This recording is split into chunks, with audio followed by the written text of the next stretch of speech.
Alright. Let's see if everything's looking and sounding well. Hopefully it is. Nah, I'm too quiet. I feel like I'm still too quiet.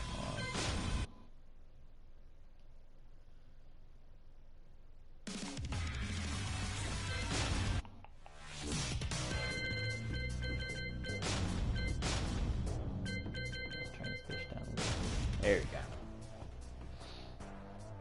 So now I should hear myself. Hopefully y'all don't hear me. Alright, that's way better. That is way better. Okay.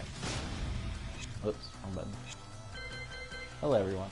Welcome to a look at Zafina. Today we're going to be just looking at just an overview kind of guide thing on Zafina, essentially. To the King of Iron Fist Tournament 7. We got everything set up.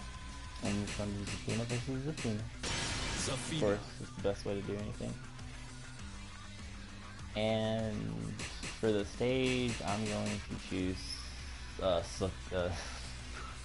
Suke my dick. Alright. Yeah, Suke my dick.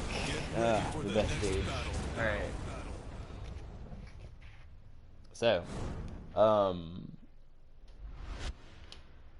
when I was planning this, I'm just letting everyone know, I was doing a ton of research, looking at what everybody was saying about Zafina.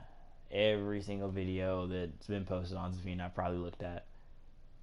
I've tested stuff on my own in the lab as well. So I've discovered some stuff, some neat stuff. And also I have been playing some ranked matches with her too. Just to see, I'm saying way too much. Just to see how she'll do in an actual match versus people and see how I would do. Trying to use her moves and footsies and stuff like that. Alright, so enough about that. More onto the character. Zafina as a character. She is unsafe. Most of her stuff is either like -10, -11, -12. So in order to play her, you need to understand, hey, if I do like a while rising one, or excuse me, while standing one, wrong game, excuse me. If I do a while standing one, I know that that's unsafe. But I'm really banking on, or I'm, hoping that the opponent's going to be scared by, is going to be afraid of the second hit, so that they won't press a button and I'll still be safe, even though that's an unsafe move. So you're relying on like mental frame advantage and, always getting a hit essentially. Because if they block something, they're probably gonna punish you. Especially if they know it, what's safe and what's unsafe. Another thing I wanted to go over also is her movement. Zafina probably has the best movement in the game. There's so many things that I've just backdashed, and I try to backdash with Lily and the Pimpline just don't do it enough. So we got the Zafina Ultra Super Pimpline over here, and then she's also very evasive with her stances as well. So we have a really evasive character. Movement is really good. She can sidestep a lot of stuff, if you sidestep accordingly anyway. But she has a really good sidestep at the end of the day. Let's see. So next, we're just gonna go ahead and just get into the nitty gritty about a lot of her moves and stuff like that. Now, Zafina, talking about her moves, what am I trying to say? The best way to play Zafina would probably be playing her kind of vanilla. Being kind of bland, sticking with down 4-1, down 3,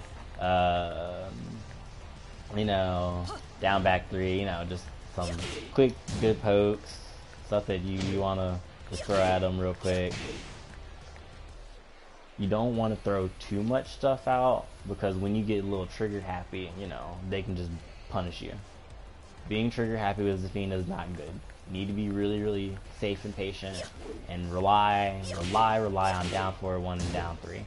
Those are probably going to be your most used tools. Those are my most used tools anyway. Down 4-1, down 3. Now,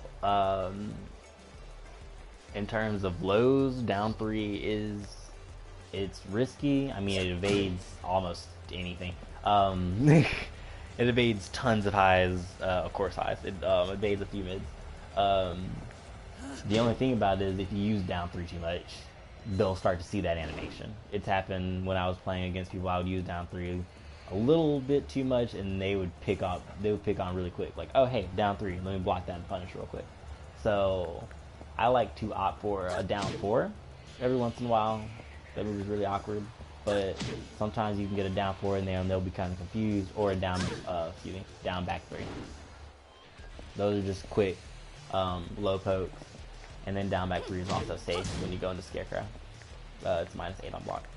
But the only thing about that is it's only safe for you to do that. Anyway, we'll get more into that later. Those are more about frame traps and this, that, and the other. But yeah, we'll get more into that later. Alright, so let's just go ahead and go over her moves. I'll just give you... We'll go through the move list, talk about what's safe and unsafe, and talk about some good moves to go ahead and use, and some moves that you would probably use way less. Like a move that you throw out once in a blue moon, you know? Like 1-4. Who uses 1-4? Nobody uses 1-4. But 1-4 it can be useful depending on the opponent. But it's one of those moves that's like at the end of the list of stuff that you want to use. So let's get right into it. So I'm not gonna go over Rage Drive. We all know Rage Drive is unsafe. But what I will go over is real quick her Rage art. Or I got confused again. This is the Rage Drive. The other one's the Rage Drive. I'm not gonna go over the Rage Drive. Excuse me. We're going over the Rage Drive. The Rage Drive, hers is a 14 frame punish actually. Fun fact. So if you have anybody who's throws out something that's -14, like let's see, I don't know anything off the top of my head that's -14. Oh, I think is Paul's Death Fist -14? I think so. I'm not entirely sure. But that range is bad. But or no, the pushback is like intense. That's what I'm trying to say. And the range for Zafina isn't too good. So yeah, definitely if you ever get the chance, use her Rage Drive as a 14 frame punish, and then you can combo off of it as well. Main combos that you'd want to do would probably be those counter hits. There you go. Main combo you'd probably want to do would be forward 3 into that. This is probably going to be the only combo I was going over. I didn't even really want to go over combos. That's a lot of damage right there. So she has some good damage off of the Rage Drive as well. So definitely use the Rage Drive. It's very safe on block. You can even do like some setups and stuff with it because the block animation is intense. I don't know why it turns off. I'm still talking about it. Look at that. There's so much time that you have just to do whatever you want, you know. Not too much, but you have enough. So anyway, moving on, after Rage Drive, we're going to go over to main poke, standard poke, stuff that you want to be working on using, stuff that you want to be wary of using, and then, you know, stuff that you probably just don't want to use at all. So, first, 1-2. 1-2, it is, if I'm correct, her 1-2 is plus, she's +4 on hit, I believe. Yeah, 1-2 is +4 on hit. It's safe on block, you know, it's a standard 1-2 jab string. Everybody has one. I would probably use this as her 10 frame punish. Either 1-2 or 1-3. But 1-2 is a really good 10 frame punish. And plus you can have a frame trap off of it. Moving on, 1-2-3. Now I don't really like 1-2-3 too much. It's a triple high string, all highs. They can duck it after the first hit, or the first after blocking the first attack. So be wary using 1-2-3. It is safe on block. Anything that goes into 3 is safe on block. But it is a high, so they can duck it. So that's why I would rather you use 1-3. If you use 1-3, it's just a 2-hit high string. So a lot of people won't be able to duck and react to the second high quickly. They'll most of the times they'll expect 1, 2, 3. So this will set them up a little bit, and you can go and do a mix up, Scarecrow mix up, you know. Now this is the move that people don't really use, 1-4. Now 1-4 is more powerful than 1-3 in terms of damage for the 10 frame punish. But it goes into Tarantula Stance. I'm sorry, goes into Tarantula Stance. Now, there's an interesting thing about this move. I don't know per se if I would use it for a 10 frame punish unless you just need that damage to kill. If you know that that's gonna kill, then go ahead and do it. But I would just, you know, for 10 frame, 1-3, 1-2, stuff like that. But interesting thing about this move. If you hit the second hit, it is a counter hit. So you can get a combo off of it as well. Now I would assume, I haven't tested this part out because I was supposed to make a video like yesterday, but I got busy. I would assume that after the first hit, if they try to do like a duck jab, or if they have a sit jab like Lily and Zafina do, this would probably counter hit them. I wonder actually. Let's test this out real quick because I'm curious. I'll put the character on record. We're gonna get them recording this function. Alright, cool. Yep. So, if they try to press a duck jab to try to poke you out, that's when you would use 1-4. Because you get a free counter hit, and you'd be able to do combo after a combo with Tarantula 1+2. Now, be careful about this move. Because even though, you know, it's a lot of pushback, it's safe on block, you're in stance. So a lot of characters, like, not a lot of characters, but there are some characters like Lily, who has her back flip, Zafina, who has back 1, so, you know, that's 56 damage because I tried to get out of stance. So be careful using Tarantula Stance. Be careful using 1-4 in general, because you are completely you're vulnerable when you're getting back from where you're getting back up from the ground. All right, that's enough of that. Nice dancing over there. Moving on, we have 2-1-4. 2-1-4. I like the string. Or that's not 4. Oh my god, I'm dumb. 2-1-3. Sorry, tired. We have 2-1-3. 2-1-3 is, I like the string, mainly because you can cancel the second hit, or third hit, excuse me, into stance. Now, the entire string, the last hit is -17 below, so just be wary. If they know that it's coming, I'd rather just stop at the second hit, or go into a different string from 2. But if you use it a lot, I'd go ahead and start canceling it way more, especially if the person's kind of used to fighting Zafina, and you can tell after you do it once, they parry that, alright, let's start canceling it, or let's maybe do it again to see if they parry it again. If they parried it the second time, then I'd start canceling, and I'm going into Mantis mix-up. So you have options, you have a way to fake out, but like I said, keep in mind the string, I believe only the first 2 hits are safe. We're gonna see about that. Come on, man. Oh yeah, I think yeah. So the first 2 hits are safe, so I'd definitely stop the first 2. Alright, and then it's a high mid. So keeping your opponent in check is always a good thing to do, because you don't want them ducking everything. Since Zafina just came out, you know, I've been playing some ranked matches, so I'm still low rank with her. I'm like rank 22, I think, 21, 22.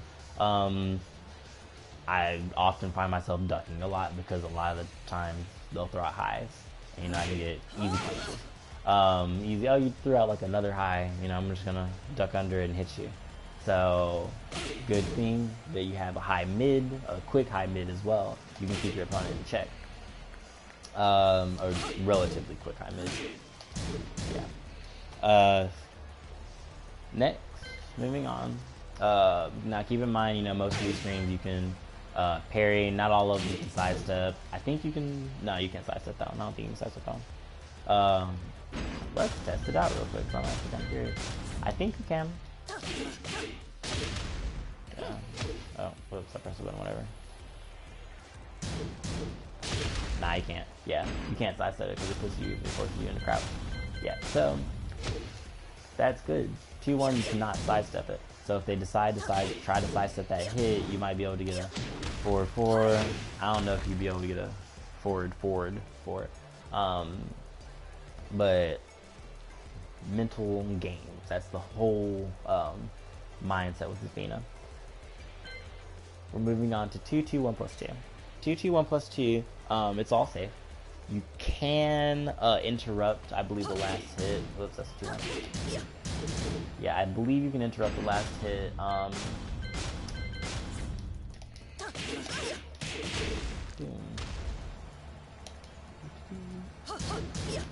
Yeah.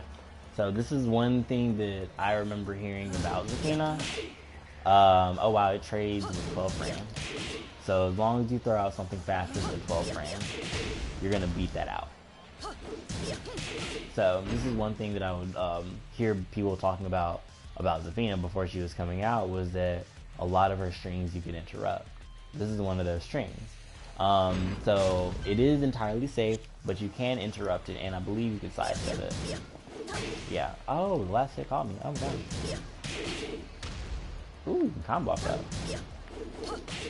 So it does have tracking, but sidestepping to your left is a good way to beat that.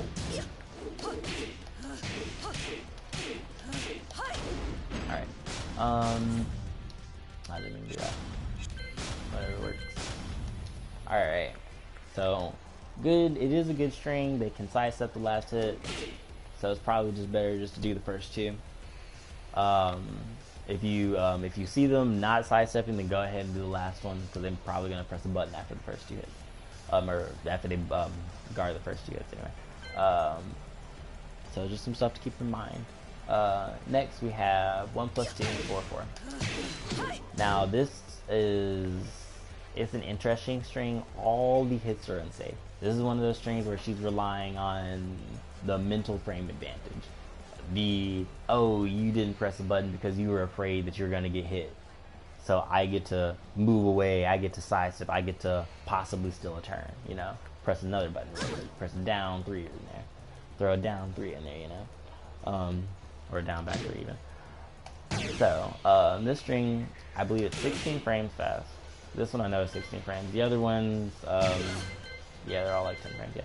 So, this one is 16 frames. It's, you can actually use it in a couple of her frame traps as well. Now, thing about this move, it is the first hit, I believe, is -12 block. I believe it's -12. Yeah, I think it's -12. The first hit's -12, the second one is -10, and the third hit's -11. So all of them are like, you can get beat out, or you can get punished by a 10 frame jab on all of them. So that's one thing to keep in mind. The other thing to keep in mind is this string can be interrupted. It is not, you know, very fast at all. Let's see what we got. I need down 1, excuse me. Down 1 is for 12 frames. Yeah, you can beat it out with a 12 frame. Now the first hit, I don't know. Yeah, the first hit you can't press a button on. But the second, after the second hit, you can press a button on it. Now the third hit is -11. So one of those things to keep in mind, that all these hits are unsafe. So you have to be careful on how you use it. You have to be wary. Sometimes you just throw out the first two. Sometimes you only do one and you do it again. You know, you do have to be cautious. A good thing though, this move is a counter hit. Oops, if I can be key charge, yeah. This move is a counter hit. So you can, like I was saying earlier, there's a few setups that you can do. Frame traps, excuse me. where that's the counter hit setup. And then that can also install fear in your opponent. After doing that frame tracker, you can hit them with a second hit if they weren't, if they're going to press the button on the first one, after the first hit. So, more mental frame advantage. Now, a good thing about this move, the last hit can be comboed, is a launcher, normal hit launcher. So I can do the combo real quick. Oh my gosh, I suck.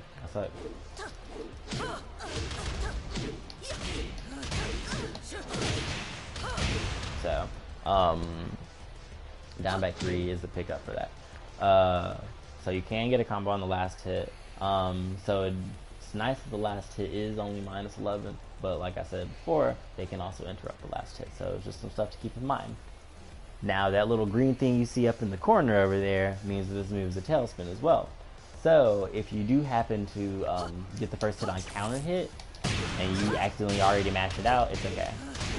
You have you can just keep doing the combo, you know, keep on comboing because of the tailspin. So it's kind of like a safety net for this move.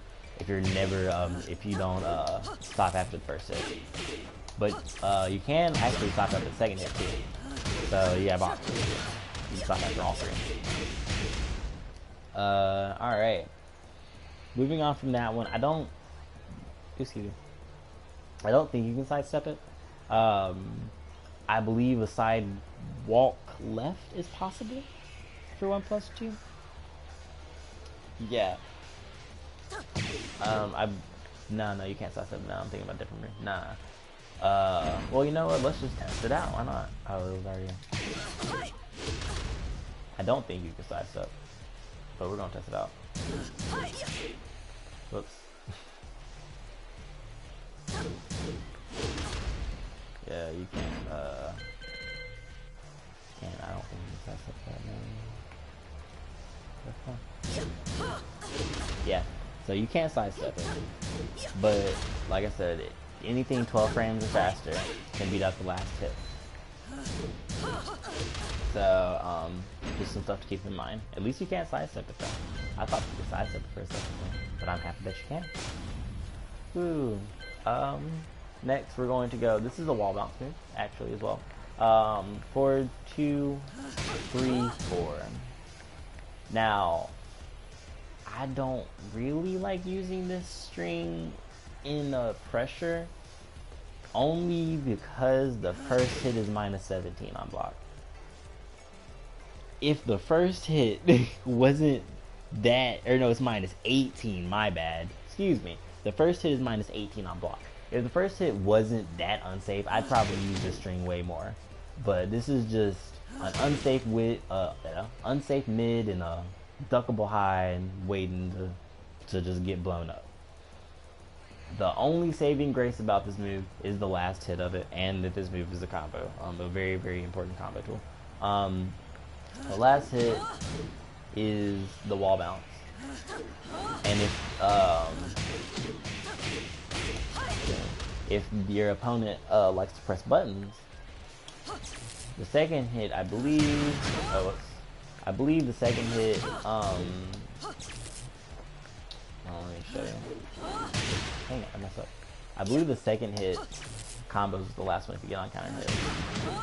God, that move does have a lot of range though. There you go, yeah.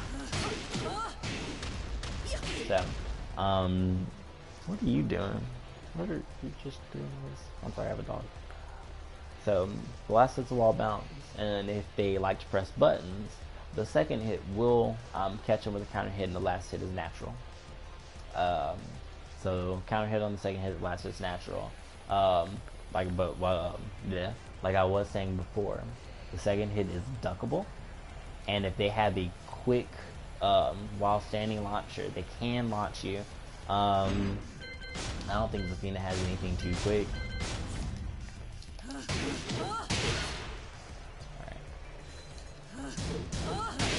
Oops, I was me trying to press button. Yeah. That's a 15 frame launcher, yeah. So they have a 15 frame launcher, while standing launcher. Wow, yeah. So, let's see if I can do while standing. I can even do that. See, yeah, so reasons why I don't like using the spring and mix-up. Or, yeah, in pressure. Because you can just duck the mess out of it. You can duck the second hit, punish the first hit, and sidestep the last hit. It's just kind of bad. Yeah, I don't know if I told you about that one. Yeah, last hit can also be sidestep. Sidestep any direction. Oh, no, not that way. Okay, so you can only sidestep it to the left. If you sidestep right... Ooh. Ooh, okay, alright. So maybe, I don't know if I'm not doing it quick enough. No, okay. Whoa. Nah, yeah, you can sidestep it. Yeah, you can sidestep it. I was doing sidewalk. You gotta sidestep. So you can sidestep it anyway. I was about to say, ain't no way. I know you can sidestep that. That happens to me all the time. I was playing against the king player, and a couple times he would get hit with the last hit, and then I tried to do it like after it was the second round, I believe. I tried to do it again. This man sidestepped, punished, and I was like, ah, man, I completely forgot about that. So keep in mind, it can be sidestepped, so don't use it too often. But the pushback is amazing on it. The pushback is really good on it.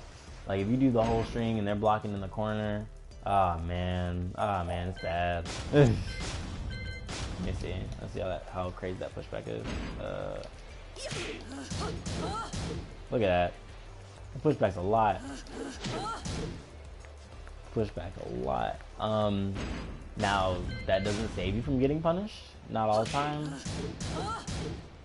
It helps saving you from getting punished, but not all the time. So don't rely on that pushback to save you.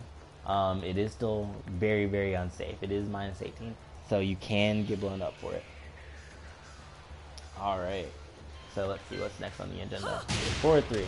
Now forward 3 is forward 3 is really good.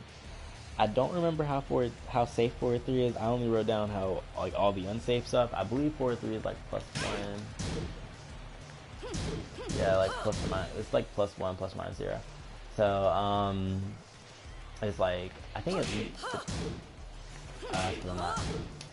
Yeah. So it's +1 if you go into stance. I think it's like ±0 if you cancel it. So it's relatively safe. Yeah, relatively safe. It is a high, and it tailspins on normal hit. Ah, I messed up. So you can. Ooh, the damage off of this is gorgeous. And if anybody didn't know, I'll get into that later. I ain't even gonna go over that right now. But yeah, I haven't found a way to really use forward 3, or not forward 3. Standing forward 3. I haven't found a good way to use forward 3 because it's kind of slow. It is kind of slow. I would only use it if I probably got that on hit or forward 3 on block. That would be like probably the only times that I would use that. Because it is kind of slow, so you want to be careful. And also, it's a high. It is a high move, so you don't want them to duck the mess out of you. Because once they duck you and punish, you kind of got to throw the move out real quick until later, because they're probably going to do it again if you try it again really soon. So keep that in mind when you're adding this move to your arsenal. I believe it catches side steps. I could have totally commented off that. Let's see. Oh, let me go and do it forward 3. Oh, that's not how you cut that. That's totally not how you cut that. Alright. Alright, to test if it's, if you were wondering, if you didn't know, to test if something is sidesteppable, if you can sidestep it to test what side it tracks to, you have to tell them to input a high real quick and then you sidestep. So you can sidestep this to the right. So, but if you sidestep it to the left, oh, you have to sidewalk to the left. So yeah, it's really slow. if you're catching the mid sidestep, the sidestep to the left is gonna get hit, but sidestep to the right is gonna beat it no matter what. So it's like, yeah, sidestep to the right is gonna beat it no matter what. So yeah, it can be sidestepped. Keep that in mind. Now, not everybody's gonna remember to sidestep something like that, so you probably might be able to get away with it using that a bit more. But to a person that does know, it is kind of dangerous to throw that out. All right, let's see here. Next we have forward 4. Hello, welcome to the stream. We're just going over a whole bunch of stuff. Forward 4. Now this move is another tailspin, just like forward 3, but forward 4 is definitely not as good. It's good because you can get a free combo off of it. I love the fact that you can get a free combo off of it. And if you're on Ancient Realm, it becomes launcher. Now forward 3, I believe it's like -9. Yeah, it's no, it's not -9. It's like -4, -5. It's safe on block. That's all you really need to know for that move. I wouldn't press the button after it though. This is one of those moves where you could possibly sidestep to the left afterwards because of how it pushes your opponent to the right. So you can push your opponent to the right, sidestep to the left, and you can dodge something that you probably wouldn't be able to dodge otherwise. It's like one of those things.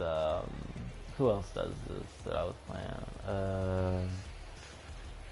I can't think of who else does something like that. Negan. Negan's, well, this is kind of like a weird ass setup though. Negan's, he has this low kick, and on counter hit, it turns you it literally turns you to your side. So if you try to back up or anything, he'll get a free launcher off of you. It's kind of like that, but it's not that good. Now, I found this move very useful fighting characters that like to be in the air, like Akuma, Geese, Eliza, Noctis. Those characters, if they like to jump in on you, especially Geese, if that goose likes to jump and he tries to fly, just hit him with forward 4 if you can. Don't throw it out all willy-nilly, you gotta time it, but if you do time it, you can get a tailspin on him. And that's a free little, slightly less damaging combo because of the air tailspin, already an air tailspin, but whatever. Whatever works. Keep in mind it's a high, so they can duck it. That's happened to me, like if I do down forward 1-4 sometimes, the 4 gets ducked. So just keep in mind, just be careful about using it. I would probably use this after you get down forward 1 on hit. Because down forward 1 on hit is +4. I know this is, I think, 13 or 12. So I'd probably use it after getting down forward 1 on hit. Because you can do it, stand there for a second, and throw it out real quick and see if they press a button on it. So like I said, if you get that hit, you can get a free little mini combo. Now, yeah, I was gonna say it doesn't have a counter hit. I remember, let's see. Yeah, if you were at a weird angle, you can possibly get a combo, but you gotta be at a weird angle. It's kind of weird. It's super weird, actually. Yeah. I'll have to look into that more. I have a feeling that I might be able to get something off of it, but it's gonna be like really, really weird and specific. Moving on. Forward 1+2. This is her normal wall bounce, her one-hit wall bounce. Whoops. Now I believe forward 1+2. Let me look. There it is. Forward 1+2 is -10. So it's only so it's not really too unsafe, relatively unsafe. Now the pushback is the thing that's the winner with this move. It has a lot of pushback. And you definitely want to use this near the wall, of course, because it's a wall bounce. Honestly, I found myself using it even mid-screen too, because it's just a good way to push somebody off of you. It's like a real quick, oh hey, get off me button, and then as you can see how low she goes to the ground too. Phenomenal. You can evade some stuff, but you really got to call it out. if they block it right next to the wall, you'll probably get punished. But it's only 10 minus 10, so you're not gonna get like blown up for it. So it is a move that you can. It's worth the risk and reward for that one. Definitely worth the risk and reward. Now I'm pretty sure you can sidestep it. I'm pretty sure it doesn't track. It looks really linear and it's super slow too. So use it wisely. Moving on, we have down forward 1 2 1. Now this is going to be your most used, most important string of your entire life playing this character. This is the button that I press the most with this character. I don't press anything else except that and that. Those are like very important. Throwing that sometimes too, but down forward 1 is so important. Reasons why down forward 1 is important. The hitbox on it. The hitbox on it is very big. Look at that. Oh my god, the range. Oh, Zafina is gorgeous. Oh my gosh. That's like almost like starting range. Yeah, it's like one little tiny micro step from starting range. So it has a very large hitbox, and the hitbox is also very low to the ground. So sometimes I'll find myself looping down forward 1, because you can, if I do it right. I was doing a little earlier. Yeah, you can definitely combo down forward 1 into down forward 1. So that's just an example of how low the hitbox is. That's the main reason I'm doing that. Yeah, it's really cute to do. And if you know you're just gonna win, you can do it, you know, go ahead and do it. Don't play with your food too much. Words of the wise. But down forward 1 has a really big hitbox. Very low to the ground. It probably can hit AOP. Like, it's that move. I wonder, actually, I'm about to test something now real quick. Can you hit... Oh, yeah, I'm not the there you go. Let me see. Oops. Let's see if you can hit that. Look at that. She can hit Tarantula with down forward 1. Now you got to be kind of up close and personal, but you can definitely hit him with down forward 1. So, ooh, she can combo herself from Tarantula. That's actually pretty dope. So, this is what I'm talking about. You definitely need to focus on using down forward 1 in your arsenal. Because if you can pick Zafina off the ground when she's in Tarantula and get a free combo, most characters can't do that. Most characters can. I can't say most, but a lot of characters can't do that. That's like trying to hit, what's her face, Xiao Yu out of AOP. Because most characters down forward 1s is going to go right over her. So having that as your main poke, your main neutral tool is really good. And then it's really good at catching side steps. Sometimes I like to do it down forward 1 and then I'll micro dash up and do another down forward 1, because the micro dash will help catch side step in case they do side step and try to get away with it. Sometimes they can side step down forward 1. I'm not saying it's impossible. So that's why I have that micro dash safety net. It's like doing a forward. It's like doing Party Crasher with Julia. If you delay the second forward and do Party Crasher, you're gonna catch side steps instead of versus when you do it a really fast forward 1 or Party Crasher or whatever.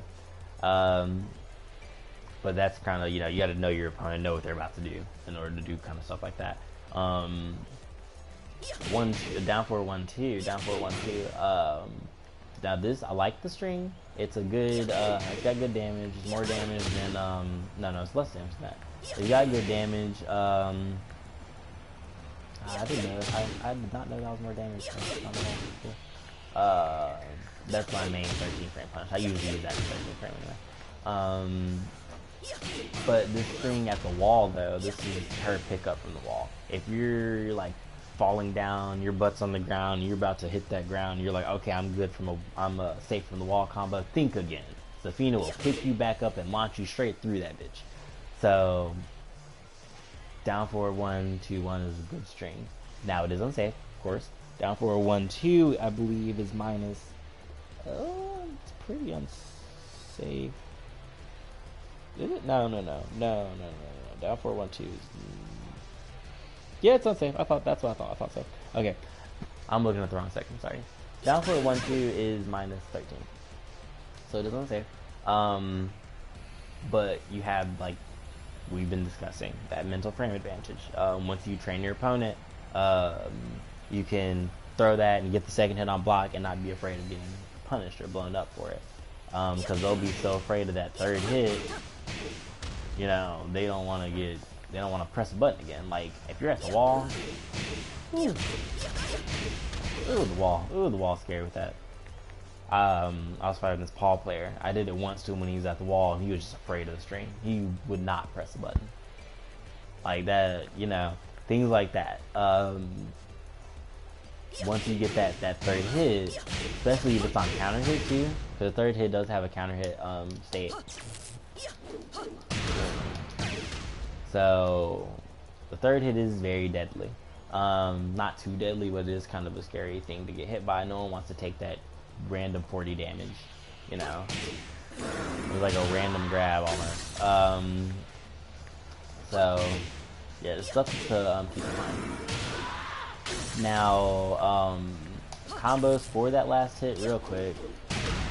A lot of people do back three. I like back three. I'm not even gonna lie, I do like back three. But for some reason, I don't know. I like to do a micro dash into 1+2. Why? Why do I do that? Because 1+2 has, I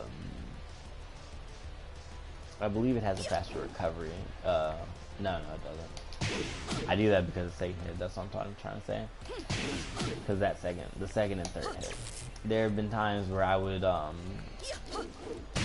do this, and the second hit, they kind of gotta, like, they're going to either roll into it and block it, or excuse me, I said second. The third hit, they're either gonna roll into it, tag into it, or block it, stay on the ground, avoid it, or get hit by it trying to press a button. Actually, you know, let's test this out. I'm curious. Oh, oops.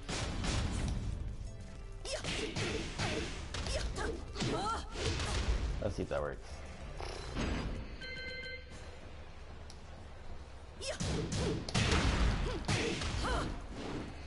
Okay, so they avoided it.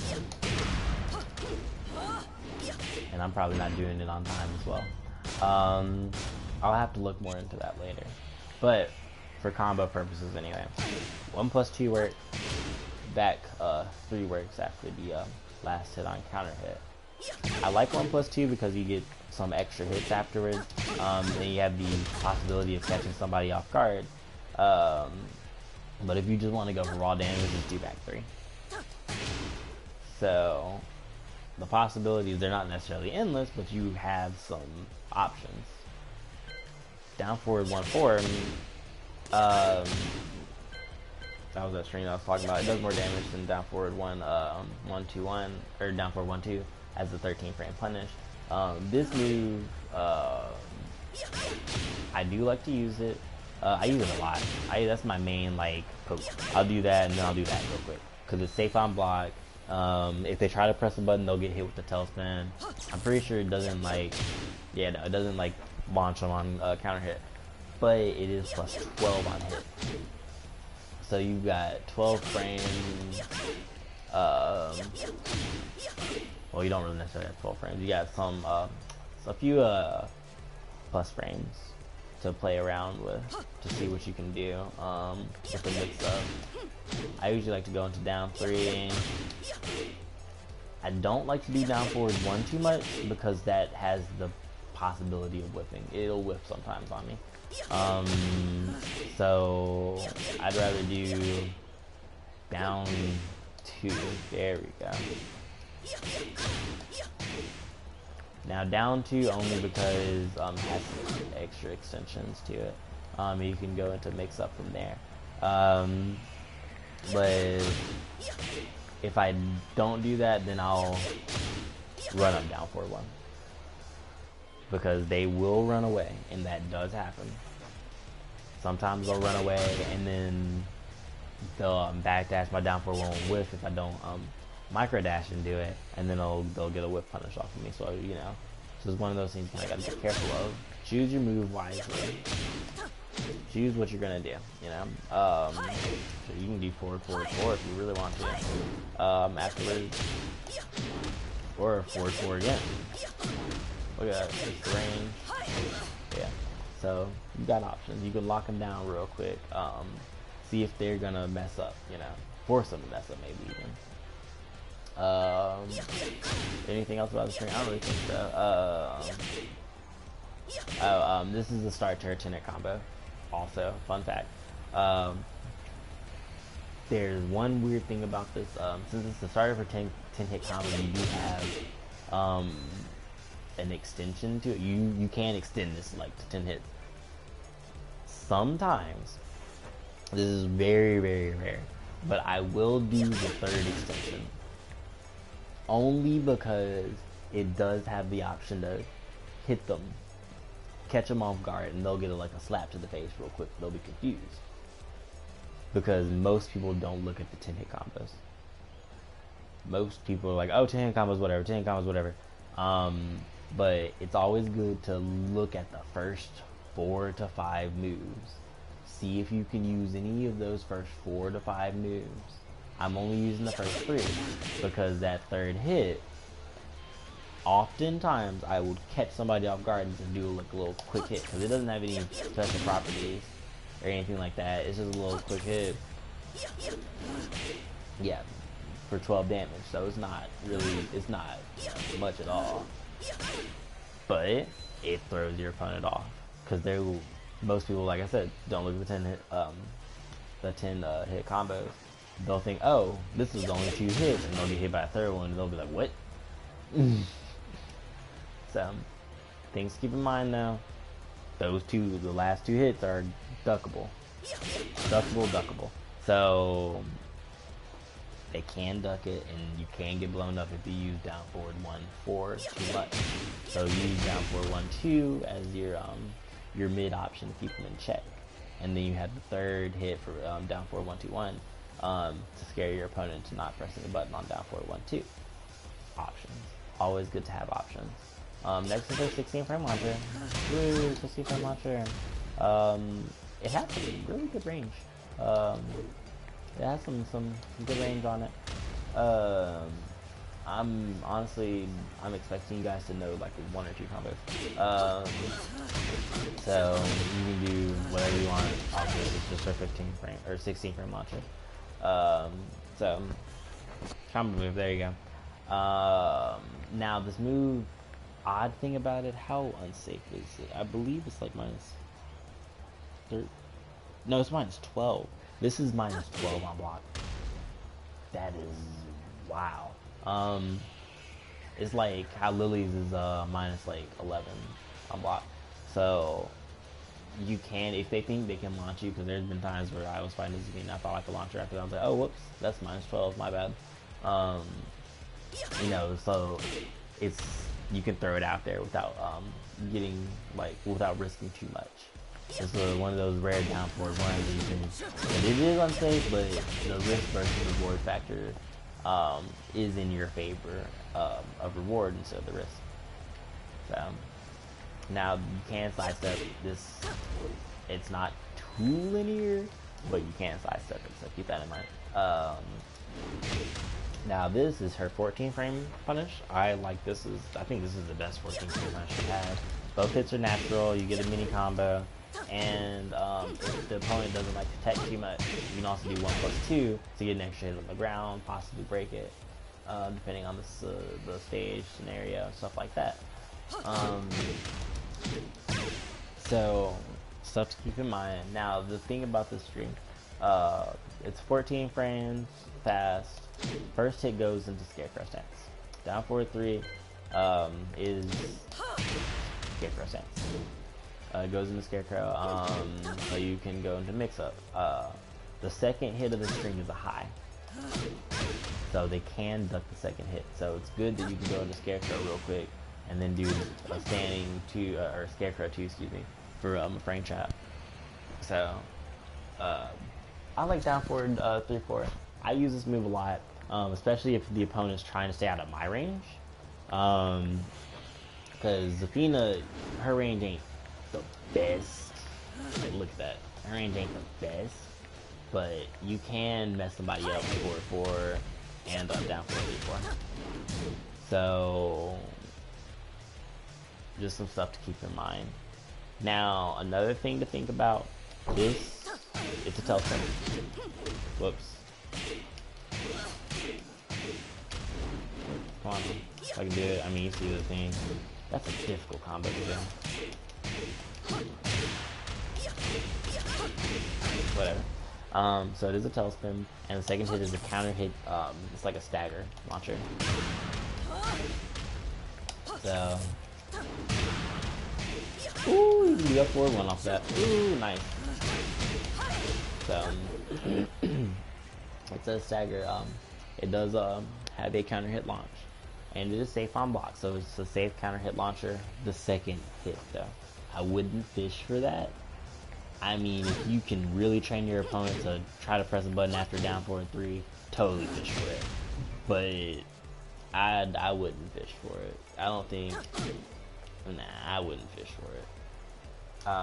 Mainly because they can duck it. And if they have a sit jab, like her, Lily, you know, as soon as they see that first hit, they're going to do that jab. As soon as they see that first hit jab on reaction. So, it's probably better just to do the first one, and just see if you can cancel and get, you can cancel and block, you know. So, just, be wary, you know, keep that in mind, because you don't want to get that second hit ducked and just get blown up for it. Now, this does have, I don't ever use this. I don't really think I ever use this now. I don't ever use this at all. Down forward 3, down forward. I don't, because you can option select the string.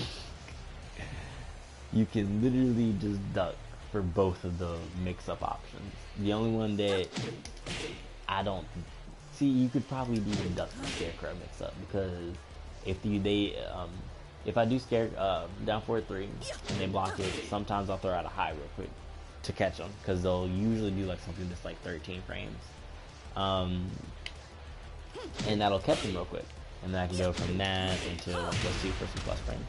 Anyway, so what I'm trying to say is, if they see the first one and block the first hit, if they duck, they found a solution to the second hit of the string, the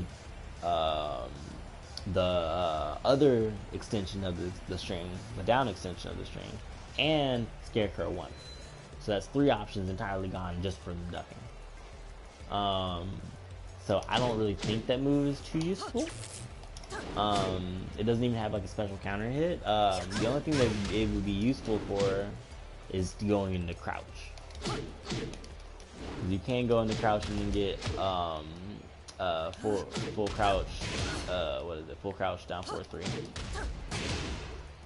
So that's the only way I would see you using this. But even then, I'd rather do that. I'd rather cancel it from down 4-4, because they're the exact same speed. So, and then you can have more mix up with down 4-4 cancels. So I'd rather do that. You want to get up, little puppers? What you doing, little puppers? Alright. So, this move, of course, is unsafe. Down forward 3, down 4, it's -14 on block. So you can get twin piston. There's a few characters that have 14 frame while standing launcher. So they can definitely blow you up for it, so be careful. This is probably one of those strings where you'd want to use it on characters that don't have good punishment, like Anna, or I can't say Gigas, because Gigas has some pretty good punishment. It's not like terrible, but it's not like super good, but it's not like really bad either. It's not like Anna. So I would use this string on somebody who doesn't have too good a punishment, especially like while standing punishment. All right, moving on. Down forward 4-1. This is the other string I was talking about. Down forward 4. Also 14 frames, so it can be a 14 frame punish. I believe both hits are natural. I believe. Yeah. Yeah. All right.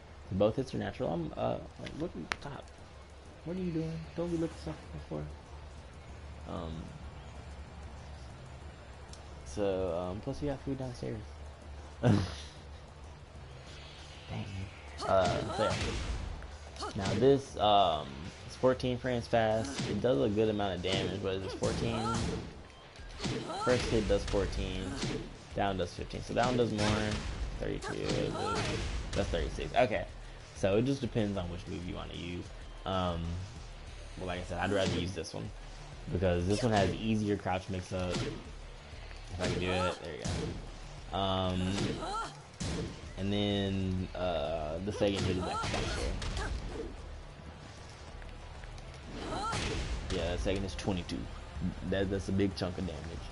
So, and then the other second hit. The other second was 20, but that was named for wall. So, but yeah, I'd use this one as your 14 frame punish, and then after you get the hit, with down for 1, you can cancel it into mix up. Ooh, that was a really quick cancel to a grab.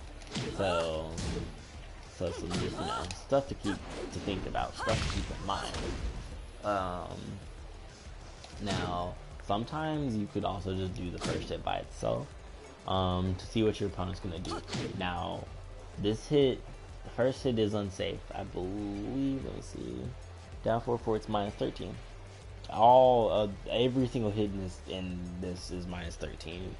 That one, and then the other extension, all of it minus 13. So, no matter what you do, if they press a button, if they press anything that's 13 frames or faster, they're gonna get punished. So the risk is there. I don't know if the reward is worth the risk. That's something you'd have to decide, but I feel like it is, for the damage anyway. So yeah. The other extension, both is, like I said before, minus 13 on block, so you can't get punished. Now, this string is this is the combo one. I wouldn't use this in neutral. Sometimes I'll end up accidentally using them, but ah, dang, I could have did the other one with more damage. But, you know, sometimes I'll accidentally end up using it, but it's not the end of the world. You just have to chase your opponent down like you will with the other string, so, you know, but with this one, let me go to the wall.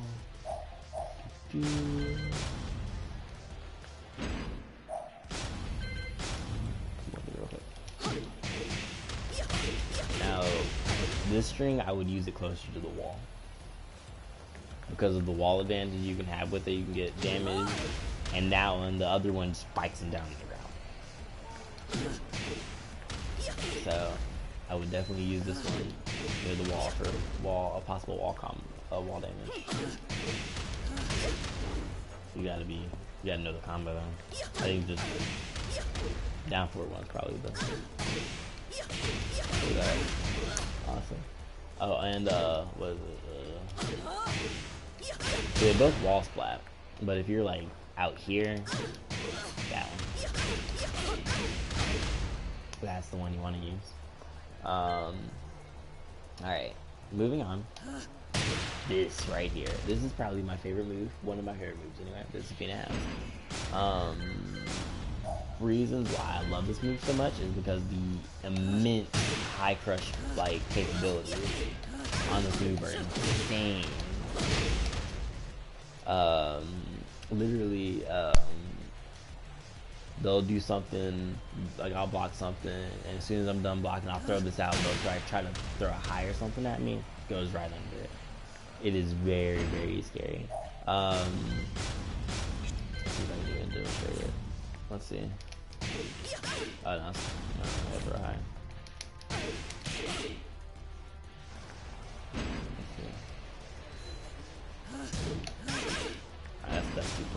a little too plus. Let's see. I don't really know what's like not doing. Oh, you know, I got it. Yeah, that's what I'm gonna use.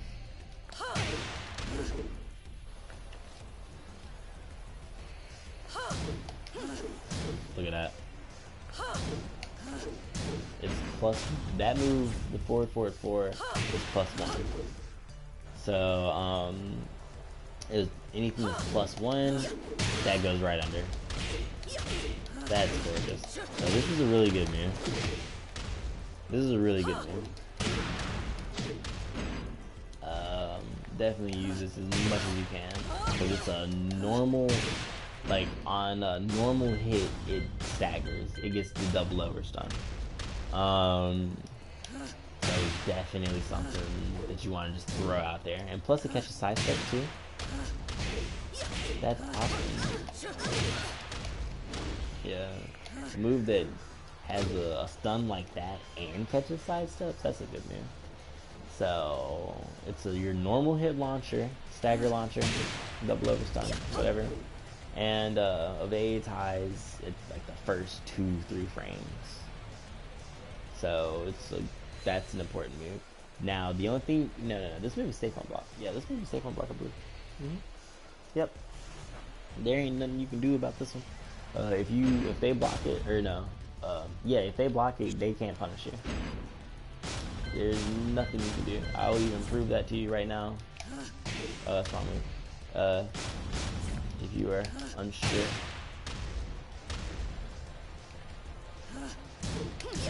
Yep, safe.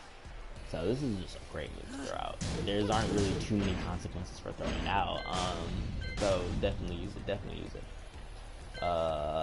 Down 1-1. This is a 12 frame punish.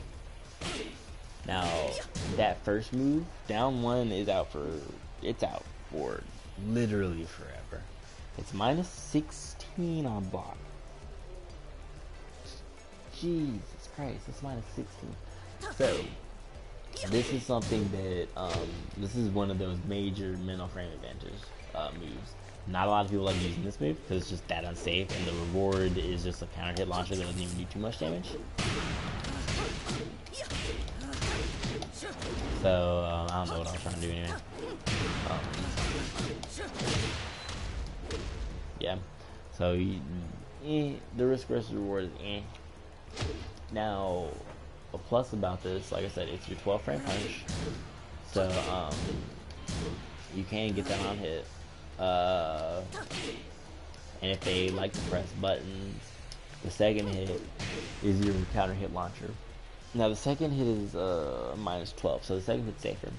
This is probably one of those strings where you're gonna always want to throw out both hits, so you can just take less damage than you normally would. So just force the habit on yourself to always throw out those 2 hits. At the beginning of the match, whenever you need to throw out those 2 hits, throw out both of them. Then when it gets a little later in the match, only throw out 1. And when you only throw out that 1, they're not gonna press the button. They're gonna get confused. They're gonna be like, "There's 2 hits." So I think it's a string to use, but no matter what, there's a possibility to get hit. Especially after that one. After the second hit, you will definitely almost guaranteed get hit after the second hit. So it's like I said, it's one of those where you'd have to weigh the risk and reward, and depending on if you want to. Stop eating my carpet. I don't know why you're eating my carpet. It's one of those strings where you want to you're gonna get hit. You're probably gonna get hit. You just got to be okay with getting hit real quick. Just not all the time. That's okay. So it's one of those things you gotta weigh out. You gotta weigh out your options. Now I don't know. I don't think that move tracks at all. See, that's why I'm thinking like, the move ain't really too great. I don't really use it too often. It's rare. Sometimes I'll throw it out there to mess with my opponent, but that's the only reason I really throw that out there. I wouldn't even use that as 12 frame punish, but it's there for the option. And plus, it's not even like natural combo. Yeah, just it's there. Down 2-4-3. This is one of those strings where you'd probably use it on the ground. And if they really try to press a button while they're on the ground, they're gonna get hit by the last two hits. Like I was playing somebody and we were at Ancient Temple or Forgotten Realm, whatever it's called, Forgotten Realm. I said Ancient Temple. Where does that even go? What's that? It was a Forgotten Realm, and I hit him there on the ground. I hit him like that and did the second hits to it. Cause they were already on the ground, so go ahead and do that. It pushed them through that hit right there, pushed them straight through the ground, and I was able to get a free combo off of it. So it has its uses. I'd mainly use it if you're at a breakable, like a stage where the ground is breakable. But other than that, just keep it on low, because it's very unsafe. This string right here is very unsafe. The last hit of it. Stop. No. Why are you looking my? I'm just gonna put something over that so you can stop looking at the carpet. It's so frustrating. Yeah, it's -14 on body. Now, this hit right here, that one's super unsafe. It does go into the Tarantula. It does go into the little spider stance, but that does not mean that it's necessarily safe. It is risky to do. Like, you're throwing caution to the wind sometimes when you're only stopping at the second hit. Because if you don't hold down, you go into Mantis, and Mantis is easier to get hit. Keep these things in mind. I know I'm kind of going slow, but I want to go over everything in great detail. All these moves are important, but the risk-reward factor determines on whether you need to use them or how you should incorporate these moves into your game style and gameplay. This is a launcher, though.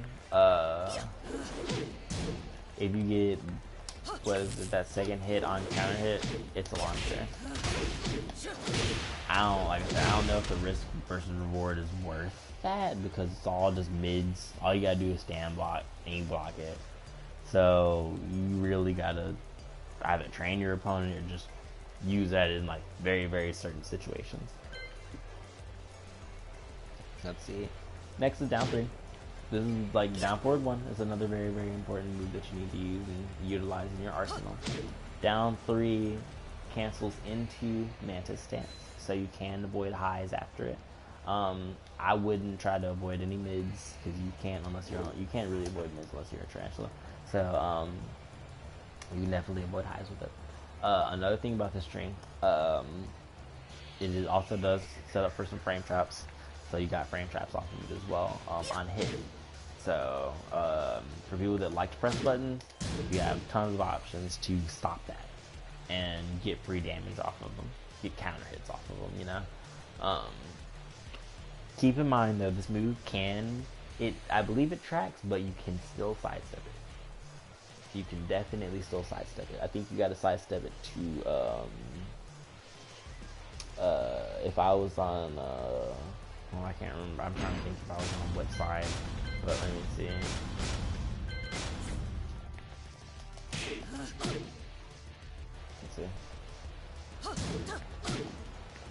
Let's see how well it tracks. It tracks pretty well. I got the sidestep though.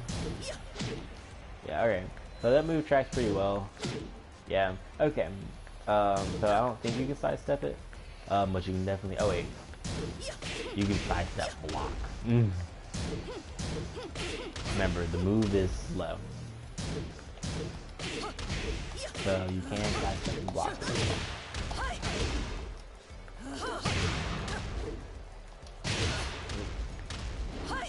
That's weird. So it's a good move, but and it can be sidestepped, so cannot be sidestepped, so that's good. Cool. Maybe Lily can sidestep it. I don't know. I'd have to test it out, because Lily's just got a weird little hitbox anyway, or her box, or her body's weird. That's what I'm trying to say. So she might be able to sidestep it with her sidestepping, but I'd have to test that out at a later date. Now next we have down 4-2. Down 4-2. Ooh, God, that's expensive. Oh yeah, keep in mind also, my bad, I forgot to tell you, that's -15 on block. So you can definitely get launched if they block it. Be careful using it out, or using it a lot, because if you use it too much, like I said, the animation starts to get very, very seeable. The animation, they'll start to see her go down. It's like, oh, this is low, because that's just an animation that you can see pretty easily. It's not like if she had like a, it's not like if she had like that. If she had that from standing, that's a really, really quick low. So that one's not really too seeable, but this one, that's somewhat slow. A lot of people will catch on pretty quickly, so just keep in mind and be very cautious when using it. Down 4-3. Now this is a low-high counter hit launcher. The low has got to be the counter hit in order for the high to connect. I don't know why I do that, but yeah. I actually like I like to use the string. I do. Can't even deny it. Yeah, I like to use a string because, like I said, I like the low hit. It's an awkward low hit. Doesn't have too good a range, so keep that in mind. But it is an awkward low hit, and if you do happen to get the counter hit, you can delay it. So like a little bit. It's not very delayable. Oh, it is. Yeah, there it is. Yeah, you can delay the mess out of it. All right. So you can possibly do the second hit on reaction. That is one of those moves that you might be able to do on reaction, like Julia's War Drum. It's so delayable that once you get the hit and you see that it's a counter hit, you can do it on reaction.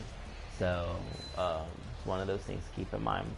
Now, I already showed you a combo, and it's just best to do upward one twice, and then go into normal combo route. So there's that. Now, sometimes this doesn't happen often, but sometimes the opponent will get caught off guard by the high and only get hit by the high. So sometimes that happens. Just kind of just keep with the flow. Just keep comboing until they lose a lot of health.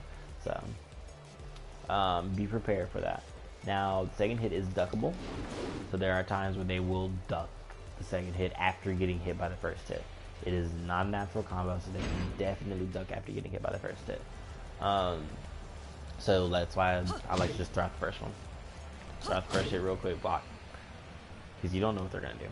You don't know if they blocked that first hit, you don't know if that block was an accident. So you don't know what they're going to do. So sometimes it's just best to throw out the first hit and block. Just a good little say. I don't know. It's not safe. It's not safe. Yeah, no, it's -19. That first hit is -19. So, but it is a very a quick low, somewhat unseeable. But if you want to stay safe on it, just always do the second hit, and that's how you stay safe. Second hit is duckable.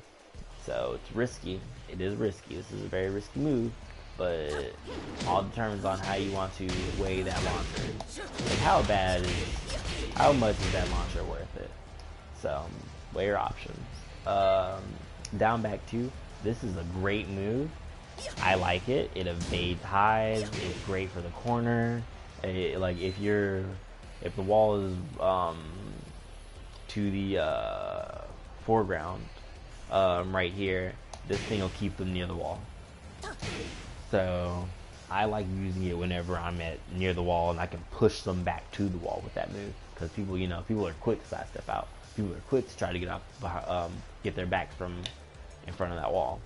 So when you have this, that's also a counter hit launcher, or not launcher, but a counter hit, a knockdown on counter hit. Yeah. I would say, does it launch? No, it doesn't launch. But you can get a free hit off of it at least.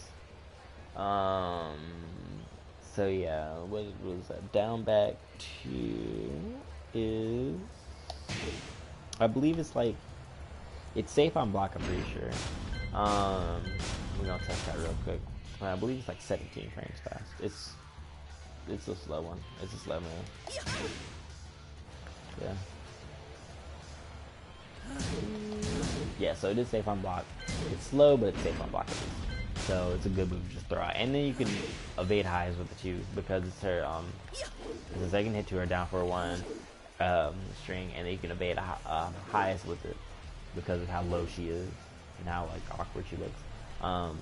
So yeah, I like down back 2. I like using down back 2 a lot. And a little later we're gonna go into some frame traps and ways you can we're gonna go over frame traps, and down back 2 is used in those frame traps. So awesome. Now this is down back 3. I like down back 3. Down back 3 is if you go let me see. I don't think it's like safe on block.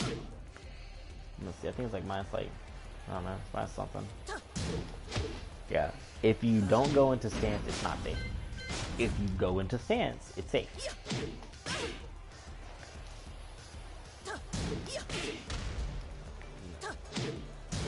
Yeah.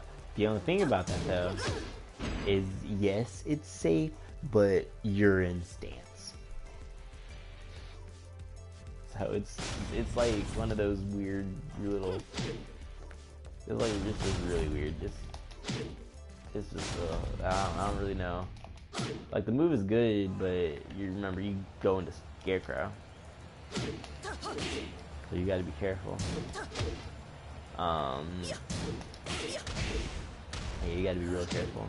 Now where the move shines is when you get on hit. If you get this move on hit, you can do standing 2. Just one for frame traps.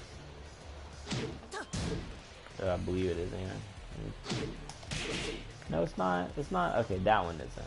So, you know, if it was, you would have wrote it down, but you didn't write that one down, so I don't even know why you're thinking about that one. Like I said, we'll go into frame traps later. I'm tired. So, but yeah. So it's not a frame trap. My bad. Sorry, guys. Wrong information. Excluding that though, it still is a pretty good low poke to throw out because it's just really quick. It's just really quick. And if you want, you can, like if you know they're gonna press a button, especially if they, I think if they block it, this will work.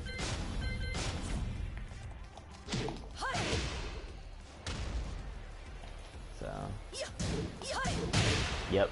So it doesn't work if they do there while standing 4, but if they try to launch you, you can launch them back and just take that little launcher damage.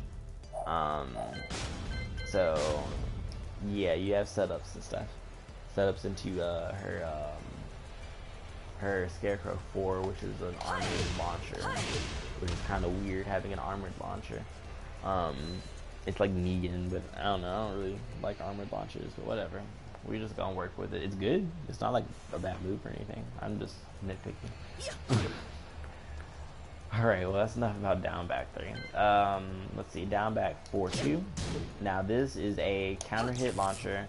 After you get the first hit on counter hit, it launches. You know? Damn.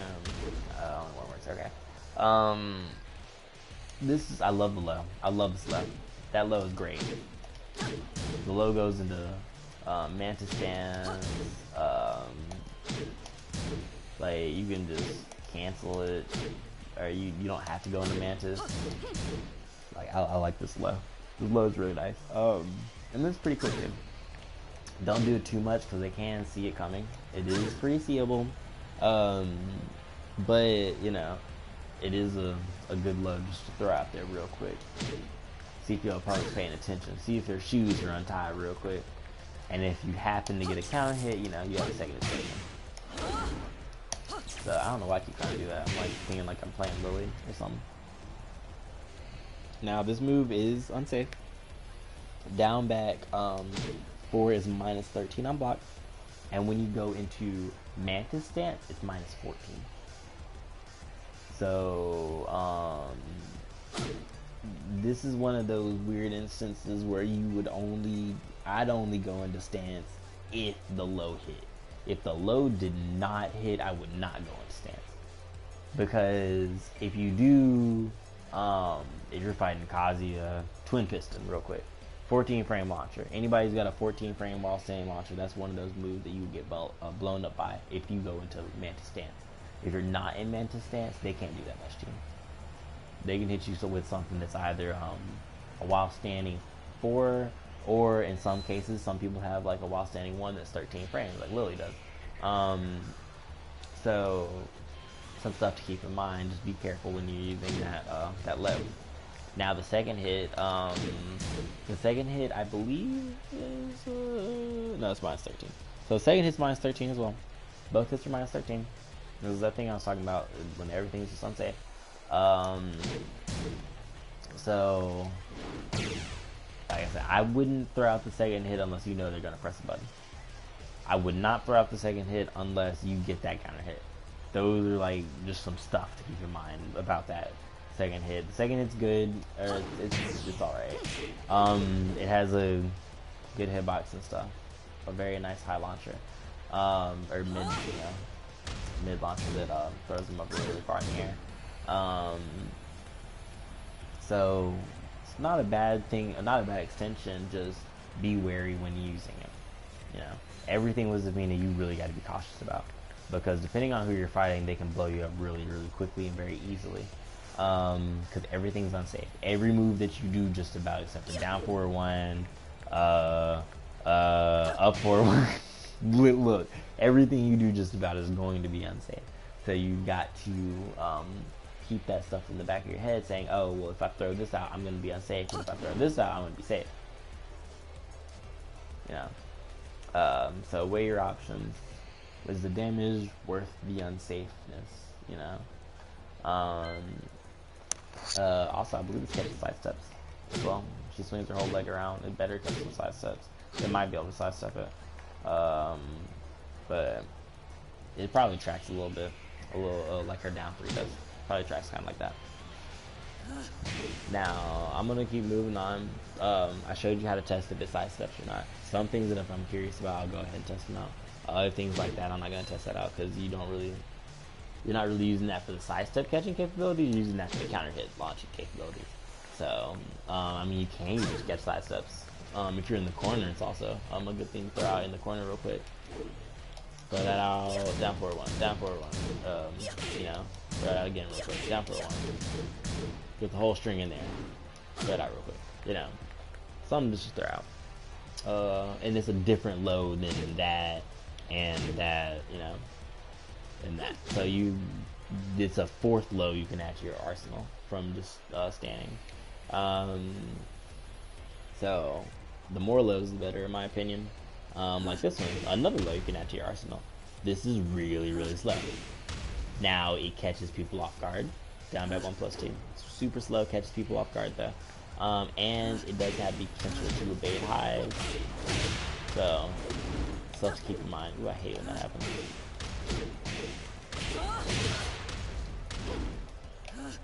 That's a good instant. Yeah, she doesn't have like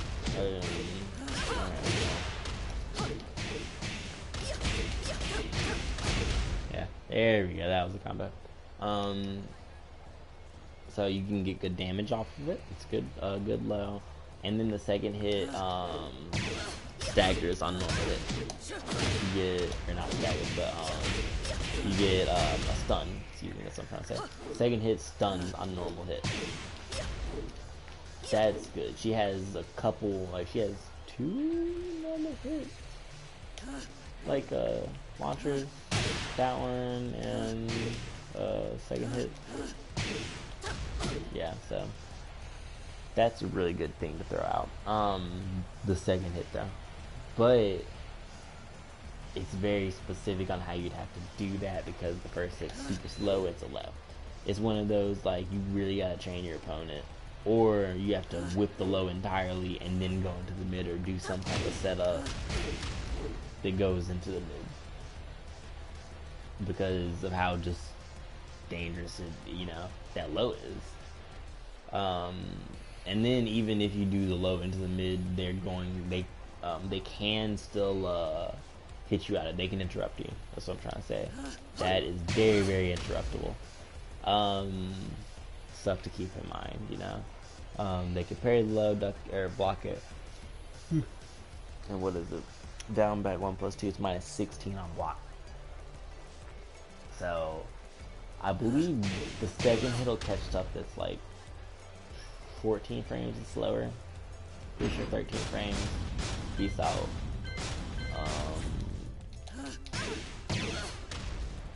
Yeah, pretty sure 13 frames. Peace out. Let's test this out real quick. That's small standing. Trying to do a lot. Try to stand up real quick. Okay, so it seems like it trades with 15 frames. Yeah. So it trades with 15 frames. That's interesting. Can't do anything? Wow, I really kinda can. That's about as much as I can do. Or parry it. Yeah, because that catches side steps too. Yeah, so the string ain't too bad.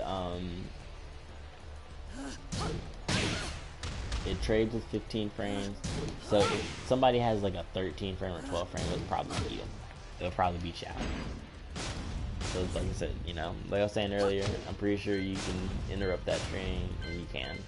So keep in mind, a lot of your strings are interruptible. Gotta work around it. You know, and you can definitely work around. There's so many ways. So like this move right here, back one is a great way to work around having like a whole bunch of unsafe stuff. But keep in mind, back one is also unsafe too. Now, why I say back one is a great way, because this is I love this as a neutral tool. I can't even say that I don't. This is one of my favorite neutrals that she has.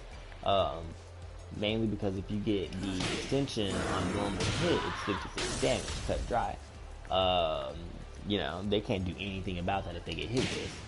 So, as a Zafina player, I definitely suggest that you go ahead and just practice this little extension, so you can always get it no matter what. The more consistent you can do it, the better, because that means in matches, anytime you get that on hit, you got 56 damage right out the blue. Easy 56 damage. You didn't have to do work for it. That's the easiest 56 damage you just got all day. You press 2 buttons.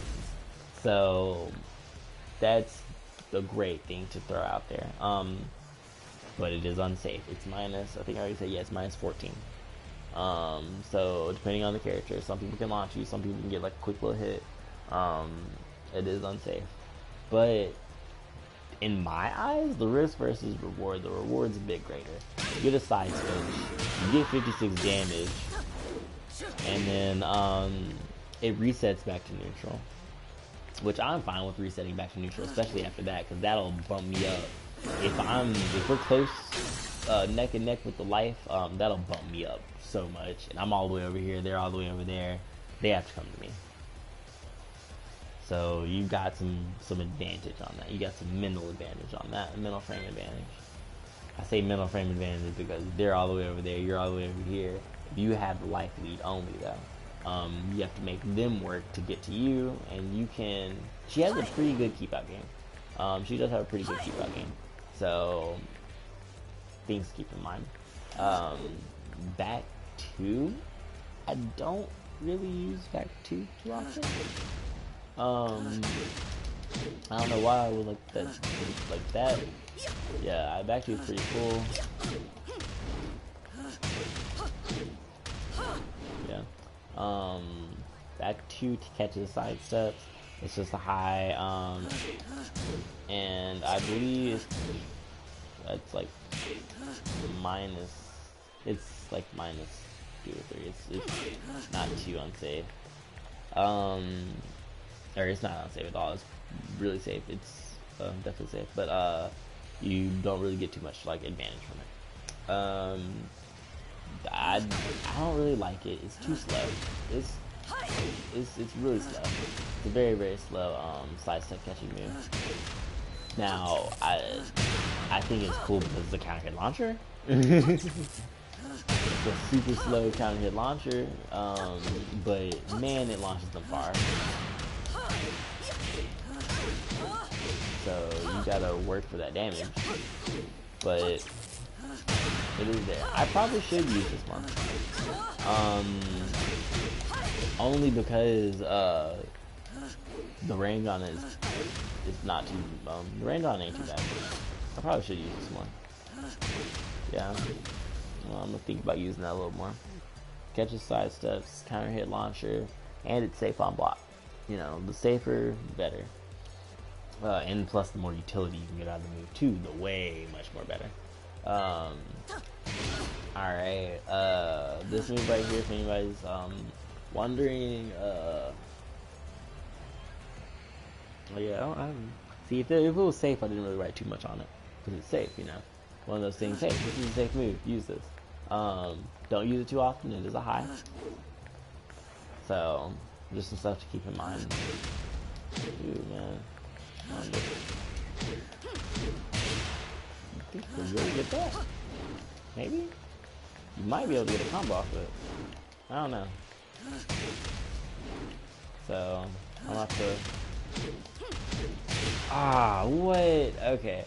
So, depending on how you hit that, you might be able to get a combo off of it. I'm gonna have to look at that a little later.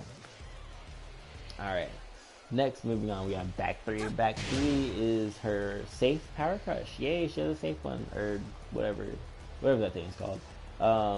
She has a safe DP. So, you can throw this out as much as you want. Can't nobody do nothing about it except block the shit and respect it. Yes. Now, of course, you know that's a lie. Don't throw it out as much as you want. But this is a great move. If you know your opponent's gonna try to like press a whole bunch of buttons, boom.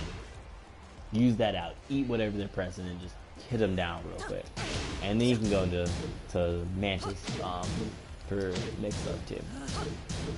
You got the Mantis cheese going on right now, everybody. The Mantis cheese. It's a wonderful dance. Oh man, you should see her doing Mantis Stance with like Lei. Oh god, fighting Lei is so weird with this character because both of y'all are doing weird stuff. Both of y'all are laying on the ground, like looking at each other funny. So yeah, fighting Lei is weird with this character. Oh man, it's like the dance of Zafina and Lei. It's crazy. Alright, moving on to back 4-4. I don't really use back 4. I don't use this at all. Because every time I do use it, I'll get blown up for it because they sidestep like immediately. This thing has no tracking whatsoever. I haven't found like a good reason to use it. You know, it doesn't do anything on counter hit. You know, I mean, I guess you can use it for combo ender. Nah, you can't even use it for that. I wouldn't even use it. I wouldn't even use that. Well, okay. It looks to be, so it's a natural combo on hit though. That's a reason to use it. Now it's -14 on block. So the first hit, that's gonna be one of those that you gotta kind of tell. Or it's gotta be one of those where you gotta know that you're gonna get the hit. This is one of those moves where you know you're gonna get the hit, so you can go ahead and throw it out. But at that point, I'd rather just throw out that if I was near the corner for a wall bounce, or I would throw out probably 4-4-3. I mean, I guess I could use back 4-4. It does have a good chunk of damage. That is 34 damage. It's a good chunk. I just feel like it's a little too slow, and the range makes it whiff easy. So, in my eyes, this move isn't too worth it when you have other things that can do the exact same thing. Um, so yeah, it just depends on if you want to use it. I'd say use it like once or twice, but I wouldn't really use it any more than that. Back 1+2. I don't ever use this though. I should. I used it like once, but then the second time I did it, I got blown up for it. So I was just like, I don't really need that one. This low is super evasive, really, really long range.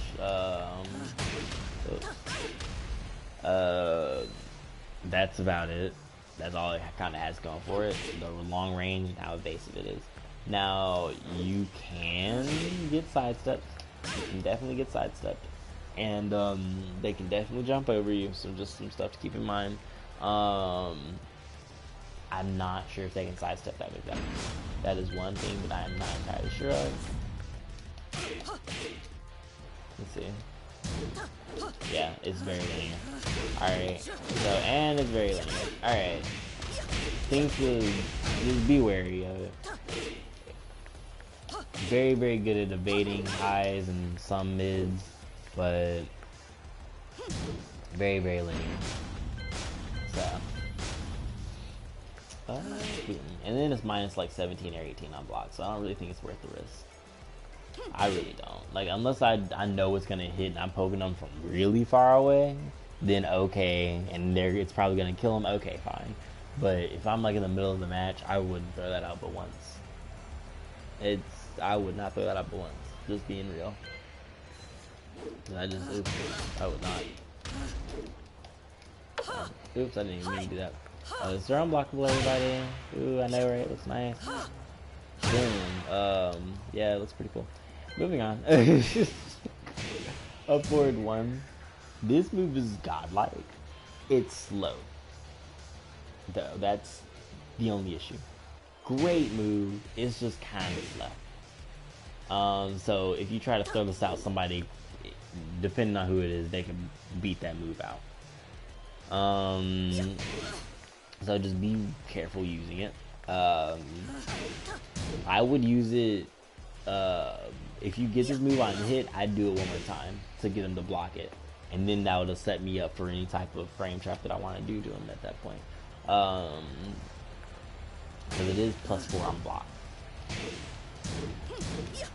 Yeah, so it's a good move to throw out. It's a great move to throw out. The only issue with it is it's a high, so you can duck it. But, you know, that's not going to happen all the time. Nobody's perfect, trust me.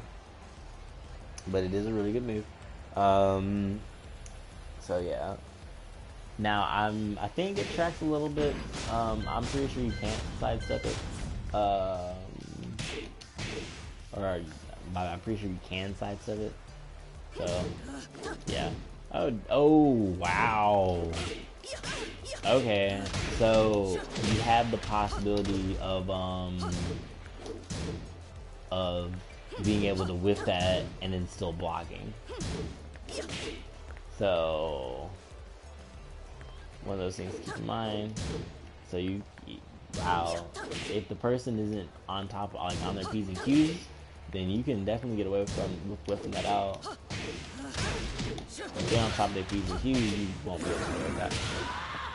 So, yeah, but yeah, you can definitely sidestep it.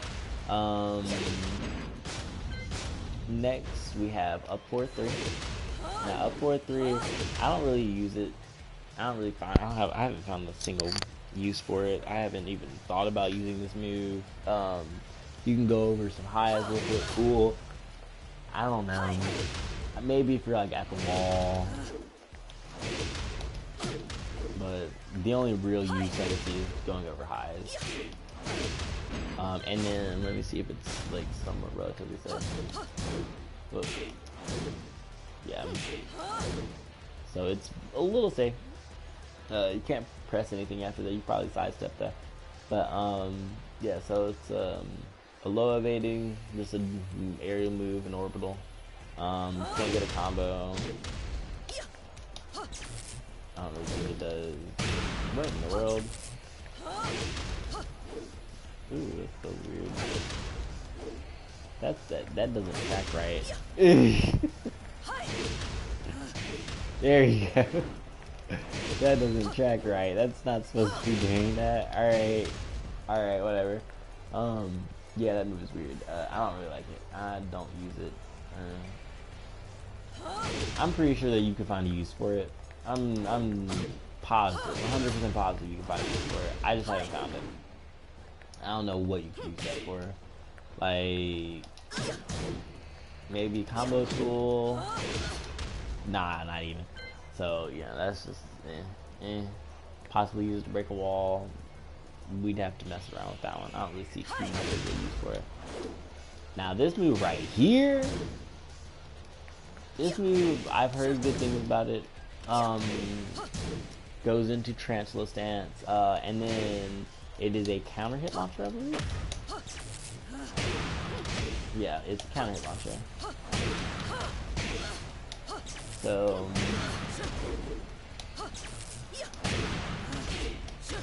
now the only thing about that though,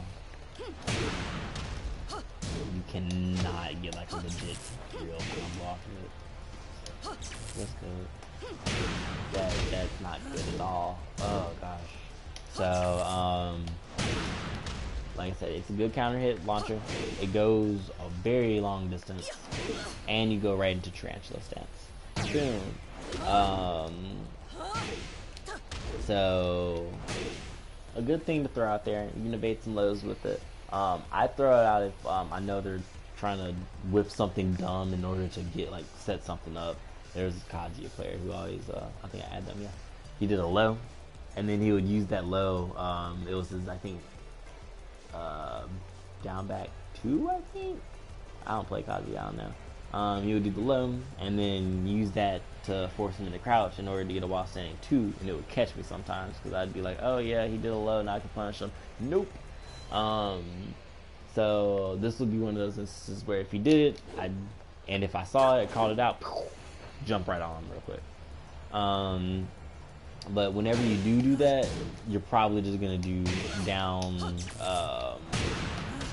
1+2, because you can't really get much from, especially when you're in Tarantula. That's your 2, that's your 3, right? Or that's your 4, that's your 3, that's your 1. You ain't got much. 1+2 ain't gonna connect. So you just kind of gotta get the damage where you can. So you can't get like a legit combo, but whatever. Alright, forward 2. I like forward 2 a lot. Forward 2 is a great counter hit, launcher. Ooh, damage. It is a high, and it's only like +1, so it's not gonna be the safest thing in the world. But you can like keep it in mind though that I said +1 is not gonna be the safest. +1 is pretty safe. Let's see what I'm trying to say. Oh, how long have I been streaming real quick? Alright, it's about just in the 2-hour mark. Alright. Forward 2, great high to throw out there. Like I said, it was +1. I don't know why I said relatively unsafe, I'm sorry. But safe counter hit launcher. It'll give you that one little frame advantage, so you can possibly sidestep something. You can backdash real quick, possibly. So it gives you like a slight little advantage, but it's not anything to be like woohoo about or anything like that. Use it when you can. Use it wisely. Use it frequently. It's one of those moves that you probably just don't want to use. It's also a great move to do and then duck. You can get a while standing punish off of ducking to high and stuff like that. So I definitely say use this move. Yeah. Alright. Moving on, we have dashing. Where I said dashing, I'm thinking I'm playing Blade or something like that. Forward 3-1. I wouldn't use a second hit. I don't use a second hit. The second hit seems pretty useless, because it doesn't even combo unless it's a counter hit. Because I don't even think it has like a don't even think the second extension. Yeah, the second extension doesn't even have a crumple state or anything like that. I wouldn't use it. This is dangerous enough. This is so plus that having that second and that extension right there feels like it's disrespectful to the character. This move right here is so plus. They put a safety net on it for no reason, and you don't even need the safety net. Reason being why I say that, because that safety net right there is minus 16. Ooh man, I would not. I don't. The second hit just doesn't seem useful at all, unless you're like at the corner and you know that they're gonna press a button and they're already like scared and you have like a 5-win streak on them, so you're just playing around with them at this point. Then yeah, totally use it. You know, you don't really have much to lose at that point. But high level play when you only got like two matches probably, and then either you win or you lose, I wouldn't use it at all. I would just stick with that. It's 4-4-3. It's 4-4-3 plus 4 on blocks, plus like 7 on hit. You know, you can do a lot with that. Plus frames are awesome, and then it's a forward input, so you can delay the forward to catch side steps too. So possibly now, depending on the character, you might not be able to catch a side step still, but there's a chance that you can. Alright. Forward. Let's see. This is the move I like to use a lot. I love forward. It has some decent range, and then it's a tailspin. I don't think it's a counter hit tailspin. No, it's not a counter hit tailspin, but it's one of those moves like forward that I like to use on the opponent that likes to jump in the air a lot. Like Geese, Noctis, you know, those characters right there that have like an actual air game meta, which is weird in this. Yeah, those characters right there. Do that, hit him out the air real quick. I remember Geese was trying to, I can't remember, what was he trying to do? He was trying to do something weird. So, anyway, this is going on so long. Yo, Trizzy, what's good? So yeah, this is going on for a while. Yeah, I'm at move 42. We're at the 2-hour mark. This is gonna be a long video, but hopefully some people would like to watch it to the fullest that they can and see everything, all the ins and outs about Zafina. But yeah, I was just talking about how this move is very useful. It's useful to hit people out of the air, and you can get a free tailspin on that too. So, stuff to keep in mind. Yeah, forward, 3 plus 4. Forward, 3 plus 4. I didn't even go over this move all the way. Rewind. Before we get to the next one. Catches side steps as well. Tailspin, I think I already went all over that. I'm trying to think of anything else about this move. It's safe on block. And, oh yeah, one of those weird things about this move, she is technically considered airborne at a certain point. As you can see, when the animation kind of starts, about like 2-3 frames into it, she is airborne. You can use that to your advantage. I hopped over a low one time doing that move, so you can definitely mess some people up. Now it's not gonna jump over everything, so don't rely on that. Do not rely on that. But there is a possibility if somebody likes to throw out a quick little low, and they're kind of far away, you can hop over it real quick and get yourself some damage. So some stuff to keep in mind. That's a really good move to use. Don't use it. Oh, nah, you can use it as much as you want. My only issue with the move is that depending, like, you got to be careful, because sometimes it'll whiff. You'll think you're like in range, and then you whiff like that. I thought I was in range. I went right over her hand. So just you have to be careful of the range that you're using the move at. Plus, it's a forward input, and a lot of the times, especially at the start of the match, sometimes I'll try to do forward at the start of the match. I'll get forward instead. Make sure your inputs are clean, or you will get the wrong thing and you'll get blown up for it. Because what if they were thinking, oh yeah, he's going to throw out a high, so I should duck at the beginning of the match, and I was actually trying to do this. You know, and I accidentally got that. You know, you're just like, oh, okay, I messed up, whatever. So, make sure your inputs are clean whenever you're doing that forward input.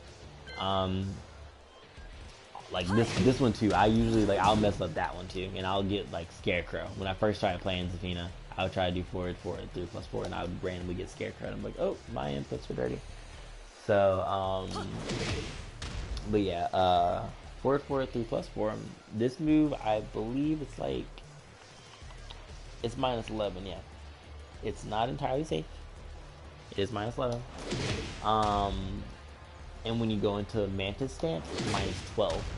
So you have to take that extra, damn, I'm supposed to check on. Okay. I'll check there. What's that say? You have to take that extra frame of unsafeness to go into stance. But you go under highs and occasionally a few mids. So the risk versus reward, you know. I like to use this move as the ender to a lot of combos. I mean, I'm pretty sure y'all been seeing me do that as an ender to combos. Because it's one of those enders where you they need to be a little far away from the wall in order to get the wall splat, and you can do more damage off of it. So and then the mix-up capabilities. See, that's what I'm talking about. I get like a different move. The mix-up capabilities going into going into Mantis Stance, and damn, I'm sorry, my dog is like messing with me a little bit. It's throwing me off. But yeah, you can go into Mantis Stance from going into it. I'm having so much fun with it. Yeah, Zafina is really fun. I just hate how unsafe she is. I wish she was a little safer. But yeah, she's definitely fun doing like all the weird ass stances and shit. Yes, crawl away from the scene of the crime. What is it on? Paradox. I love that move. I actually used that in a real match, and it really worked. It real deal worked. Like, I turned around, I was still in the stance. He did a move over me, and I got a counter hit on the down three, the down 3-1. So yeah. Anyway, use this move. Go into stance with it occasionally. I wouldn't do it all the time, because if they know that you're gonna do it, yeah, you can definitely make it work. If they know what you're going to, if they know that you're going to go into stance, or they're trying to call it out, they can do a down jab, and they can beat you out of stance. Or I think down forward want to work. Probably not. Probably do down jab, because you can block in. But let's test it out real quick.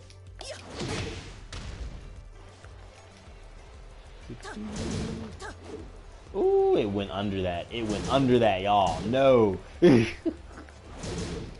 It went under that. That's kind of scary. Okay. So, the down jab ain't gonna work. But other stuff will. Like, I can launch it. I just launched it. So, I don't even need to do the duck jab. I can just launch you. Be careful when you're going into stance. If you do choose to go into stance, there is the possibility that you can get launched. I would rather you not go into stance until you train your opponent to press a button after that, because it is unsafe. It's minus 11. So once they know that it's minus 11, they're always doing the 1-2 jab. Do it again. You can go into Mantis Stance and go right under them and possibly get a counter hit launcher.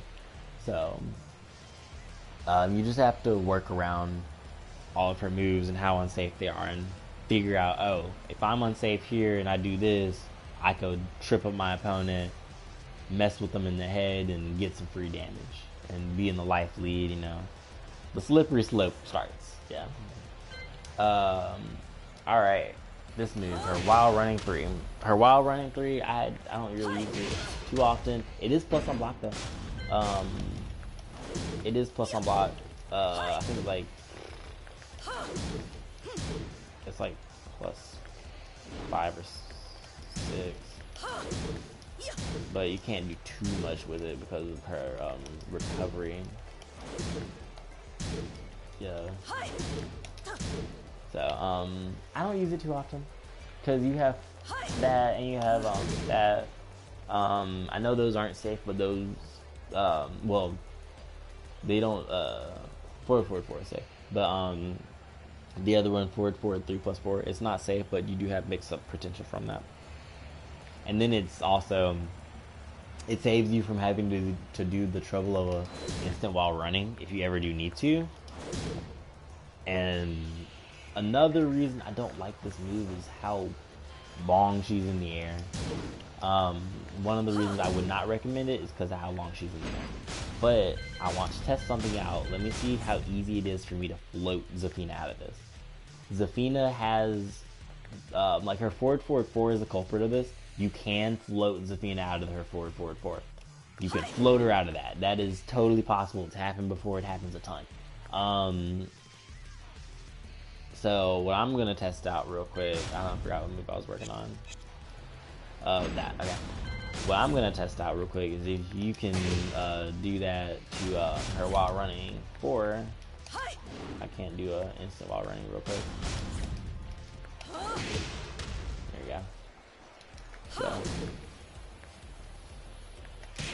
whoops. So yeah, you can probably, yeah, you can float her out of it. If you call it out, you can float her out of it.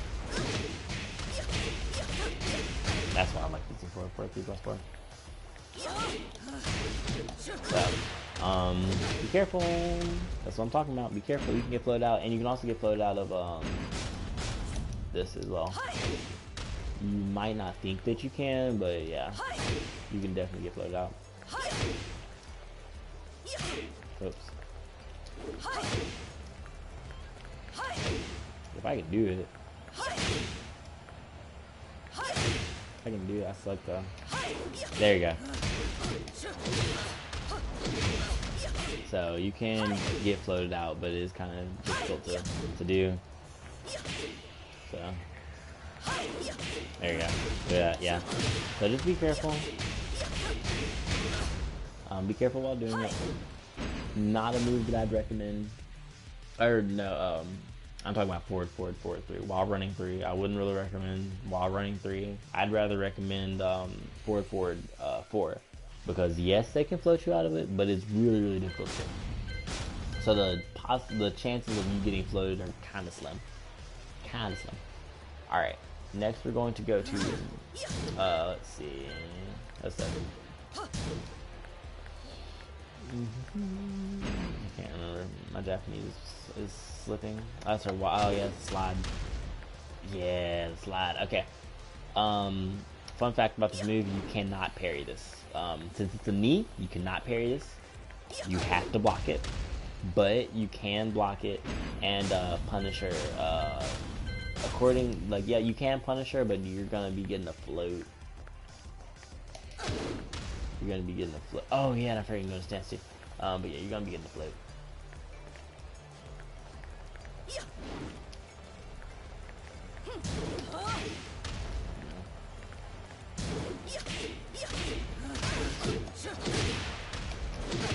So if you do that, you're going to be you have to float them. So another fun fact about this move, she can go into Tarantula Stance from this move. So let's see. Oops. That's such a weird thing to do. Tarantula. So there's another way to get into Tarantula Stance. I'm gonna need you to move over real quick, puppy. I'm sorry, you're just kind of getting on my nerves right now. Why are you licking my pants? What is that about? Ugh. The dogs like to lick everything. I don't know what it is. Stop licking me. Or you're gonna have to get off the couch.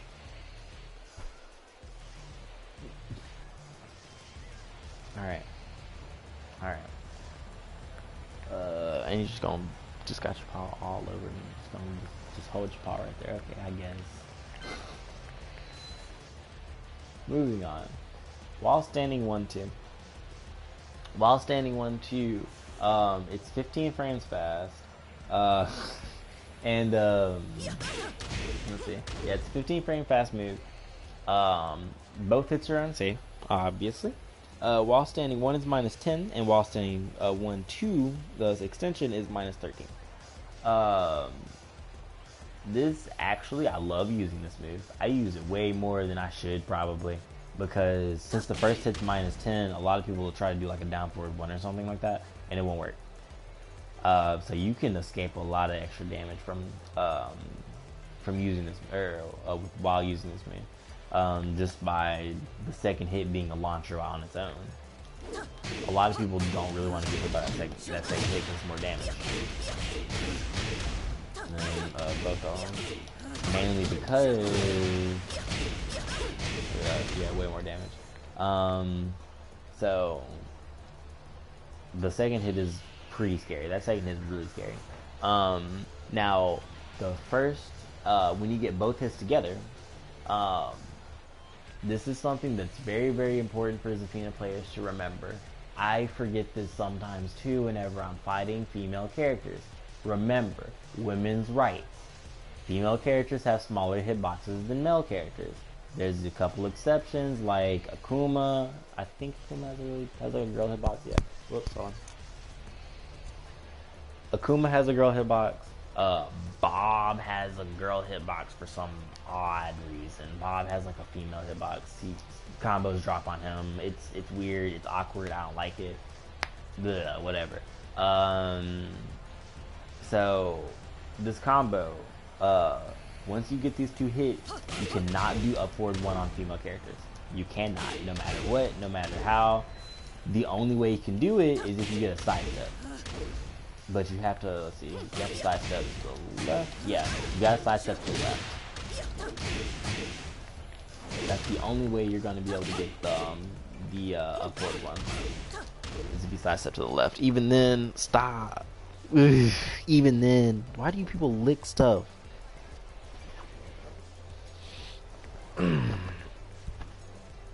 Alright. Yeah, that's fun. But yeah, even then though, just be careful with this move. I know you're trying to push me, but you are not.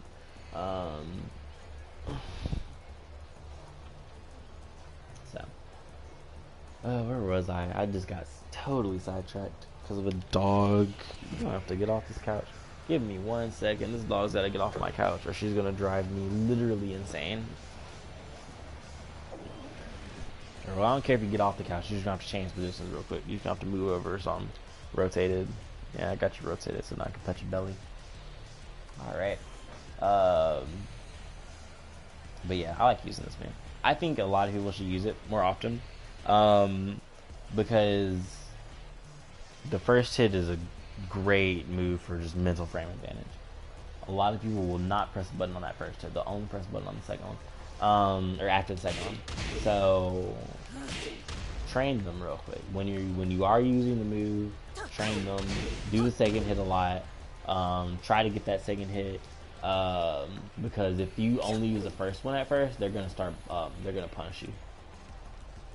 They will punish you, and you're gonna take some extra damage. And then you're gonna do the second one, and then they're gonna punish that. Be like, oh yeah, I know you got an extension of that. So I'd go ahead and throw out the second one real quick, see if they press the button, and if they don't, we're just gonna wait. Then throw out only the first one. Stop licking me. Stop. I need you to stop. So, yeah, use it wisely. Be careful. It is unsafe, but it is a cool little launcher right there. Let's see. While standing 2, this is the big boy launcher. Other than Scarecrow 1+2 on counter hit, this is the big boy launcher. Now, this move while standing 2 is -14 on block. Keep in mind when you do while standing 2, if you hold down, I believe, you go into Mantis Stance with the little roll. Now, the frame advantage or disadvantage, excuse me, of this, you are -40 when you do this. If you do this on block, you are -40. That is 40 frames that you just kind of gotta just kind of hold pretty much. So I wouldn't. I do it. I can't even say that I don't do it. I do that on block because sometimes I'll go under the highs that they try to throw out afterwards. But I would definitely. And I'm watching you, puppy. I would definitely do that possibly like once or twice, and then don't do it anymore because then they won't press a button. Because then they know they're going to think that you're going to roll back, and then you don't, and you're just kind of sitting there like, oh yeah, I'm going to block whatever you throw at me because you reacted way too late. You thought I was going to roll back, but I actually didn't. So you can change it up on them, play some mind games, but I'd still be really wary of using this move, using the hold down transition. I'd be really wary of using it. Just be careful. Be on the careful side. Don't use it very often. Moving on. Oh yeah, and keep in mind, you know, that move is unsafe. Anyway, moving on. Full crouch down forward 3. Now full crouch down forward 3 goes into Mantis Stance when you hold down. What are you doing, Lassie? Stop. Let's see. And then if you don't hold down, you can get back 3 for a little extension, a little extra damage. I don't know if you can get anything else. Yeah, you can get 1+2 as well. I like 1+2. I like 1+2 a lot. So this is cool. I like this her full crouch down for a 3 because it knocks it down no matter what. So yeah, so I like the move itself. There are ways to get into that move, like get into crouch, you know, down for 1, down cancel, down let's see, down 3. But you gotta do that like right. Yeah, down 3. Don't hold down until you see like the animation like end, and then you can stay full crouched. So that way you can do your down forward, your full crouch down forward 3 mix up. So like look at that. I didn't even hold down because she's already full force crouch. So down 3 is a really good move to get into full to force yourself into crouch. Down forward for 1 down cancel is a great way to force yourself to crouch. Trying to think of any other I don't know, I can't think of any others at the moment. Yeah, I can't think of any others at the moment, so that's whatever. But yeah. Now, also that is unsafe. Don't think it's safe. It is unsafe. It's minus. Oh my god! It's minus 26. That's one of those. It's fast, but Jesus Christ, is it unsafe? You will get blown up if they block it, unless they're really bad. And if they don't punish that, then I'm like, what are you doing with your life? But yeah. So be careful. Throw it out there when you know it's gonna hit. When they're gonna, if you think they're gonna block it, I'd rather you do like a while standing 1 or a while standing something, while standing 4. Throw in the mix up there. Alright. So next, let's see. That's a side step 1+2. Side step 1+2. It's not like a useless move. It's useful. But a reason why it's useful, if you want to know, is the counter hit. It does have a counter hit, and you can get free damage. Boom. So, oh, look at that. So yeah, you can get a lot of. I don't know if you can get like a combo off that. Probably not, because they're so low to the ground and stuff. If I can stop doing that. Yeah. So I don't think you can get a combo per se, but I don't know. Oh, yeah, you can't get a combo, but you can get like a little extra hit with back 3, maybe even that. I don't know. Probably just back 3, or like a 1+2. Yeah. It actually does work. Stop grabbing. Does 1+2 work? Nah, so you back 3 to your follow up after that. Now I believe side step 1+2 is safe on block. So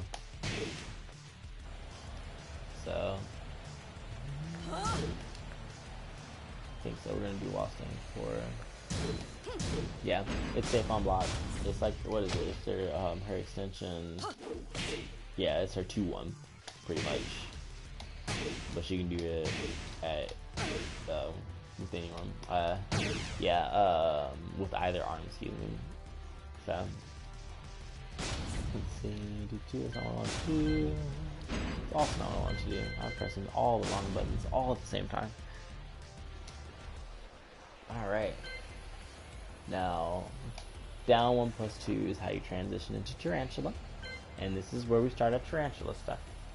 Now, Tarantula, the rest of this is going to be pretty quick, because you probably won't be using Tarantula too often. So we're just going to run through this somewhat quick. So let's go ahead and get it started. Tarantula 1. Now, this is her low poke, her main Tarantula low poke. I think it's like her only one. Actually, yeah. Other than down 1 plus 2. Yeah. So, this low poke, I'm gonna go ahead and tell you now. If you get this low poke on hit, the 3 is a frame trap. They cannot press a button, no matter what, no matter how you cut dry that. They cannot press a single button. Hey, look, if I can do it. Now, the thing about it is, in order for you not to get hit, you cannot press a button as well. After you do that, the Tarantula 3, you can't press a button, or they can float you. Easy. But yeah. Yep. So, no matter what I do, no matter whatever, yeah, I will get counter hit. Now, in order to not let that happen, you got to be really careful. Because if you can't parry a low or like jump over something, then you're gonna get just blown up by that. So it's a cool little frame trap, but it's also something deadly that you're not aware of. You can definitely die to it really easily because of all the counter hits and stuff. So many counter hits, so little time. Alright, so this is her main, this is her, I think this is her best launcher. Yeah, this is the best launcher in my opinion. Tarantula 2. This is such a difficult launcher to get. I've never gotten this in a match. I don't, you know, sometimes I feel like I should just give up on the move, but I do like it a lot. Tarantula 2 is safe as well. So, let me check my math, but I'm pretty positive Tarantula 2 is safe. So, that's a incentive to use it. There you go. That's some incentive to use that a little more. The only issue with it is quite slow. I love you, but you gotta stop licking my arm. I love you, but you gotta stop licking my arm. So I use it. I actually do use it a lot. But like I said, it's really slow. Everybody, they're like, oh, what are you doing? This super slow launcher, and they block it, thinking they're gonna punish me, but then they don't because the move is safe on block. But it's super slow. You can get jabbed out, you can get punched, you can get launched, you know. It's one of those things, it's like, is the risk really worth the reward? And the reward is me not getting that move half the time. I still like to throw it out because it's safe on block. Why not? You know, it's just another move they gotta pay attention to, be careful of. I've gotten it like once or twice, but that's because they were afraid of the lows that Zafina has. So, yeah. Tarantula 3, like I told you, if you do Tarantula 1 and then Tarantula 3 right afterwards, it is a frame trap. They can't press a button. Tarantula 3 is your mid. What was I say? This is, it's safe as long as you're staying on the ground because you can avoid most times and stuff. But if you want, let's see. I wonder if I can use this combo. If you want to, out of the stance, you can hold up, and the up gets you out of the Tarantula stance after 3. Like if you were to do your counter hit setup, and then let's see, where to do that, and you can hold up on, and you get up immediately. I don't really use that at all because it's minus 17 if you get up, so it's just safer to stay on the ground and just not press the button for like 2 seconds, 2-3 seconds. So it's all up to you. Then we have Tarantula 4, which goes into Mantis. Tarantula 4 is alright. I haven't used it too much because the second hit is minus like 20 something. No, second is minus 14. The first is minus 24. The first hit's minus 24. The second hit is minus 14. So that's not too bad. Now the first hit into oh yeah, that's one thing about her. If you do the first hit and hold down, you stay into Tarantula. That is on its own is minus 22, but you do evade a lot of stuff being in Tarantula Stance anyway, so they can't really punish you too well. If you do let's see, 4-3, that's your counter hit launcher. Now the only thing about that, you can get punished where it's minus 14, so depending on the character, depends on if you can get launched or not. So just keep that in mind. I don't use 4-3 too much. I just feel like it's a little too risky. So I don't even worry about it. I mainly just do 1-3 and then try to get up kind of safely from that. Or do 1-3 and then go into Mantis after the 3. So, you know, keep it kind of simple. Next, we have Tarantula 1+2. Now, Tarantula 1+2 is her tailspin out of it. It's her mid, I don't think it's on top side. No? What? Nah, you cannot get a hit off that. It's wild. It's that slow. Okay. You would do 1+2. I guess not. I guess not. All right. A lot of people, I will see this. I will see people do that. That doesn't get a lot of damage though. So I don't see too much of a use for it unless you know. Oh yeah. This is the use for it. Hold on, I forgot. Oh, if I can do it. This is the combo. So,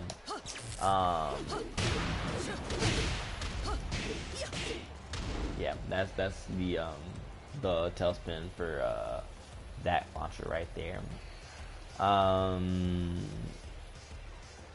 It's kind of useful, not really too much. You can get some mix up off of it. You can. I will do one like a couple times and then go into that and I'll get some mix up. Get a free little couple hits in. So the move is minus 12 on block. So you are not safe. Keep that in mind when using it. Next we have down 1+2. I love Tarantula down 1+2. I love Tarantula down 1+2. Yeah, it's minus, what is that, 21. It's super unsafe. Yeah. But it goes into Mantis Stance. And you can get a free hit afterwards as well. I like it for the Mantis Stance fragment that it gives you. Because you go straight into Mantis, and they're Tekken, so you have like a couple options that you can do. So yeah. Next we're going to go on. Oh yeah, it's down 1+2. Yeah. Next we're going to Scarecrow. Scarecrow, I've heard that it's probably the riskiest stance. Reason being because in this stance you can't block. Mantis is, I believe Mantis is the only stance that you can block in. This stance you can't block in. A lot of the ways to get into the stance are not too great. So it's going to be the riskiest stance, but it is probably going to be the most useful other than Mantis. Mantis is of course you're going to be your top stance no matter what. But Scarecrow is probably going to be second at that. So yeah. Alright, last move. Alright, so first we're just gonna go over Scarecrow. So you have Scarecrow 1, this bitch is fast. I only really use Scarecrow 1 if I do that on block. If I do like 1-3 on block or standing 3 or down 4-3 on block, I'll do a standing 1. Because a lot of the times they'll throw something that's a little too slow, trying to launch me out of Scarecrow, and they'll get hit by the standing 1, and after that, after I get that hit, I can do 1+2 on block and get +6.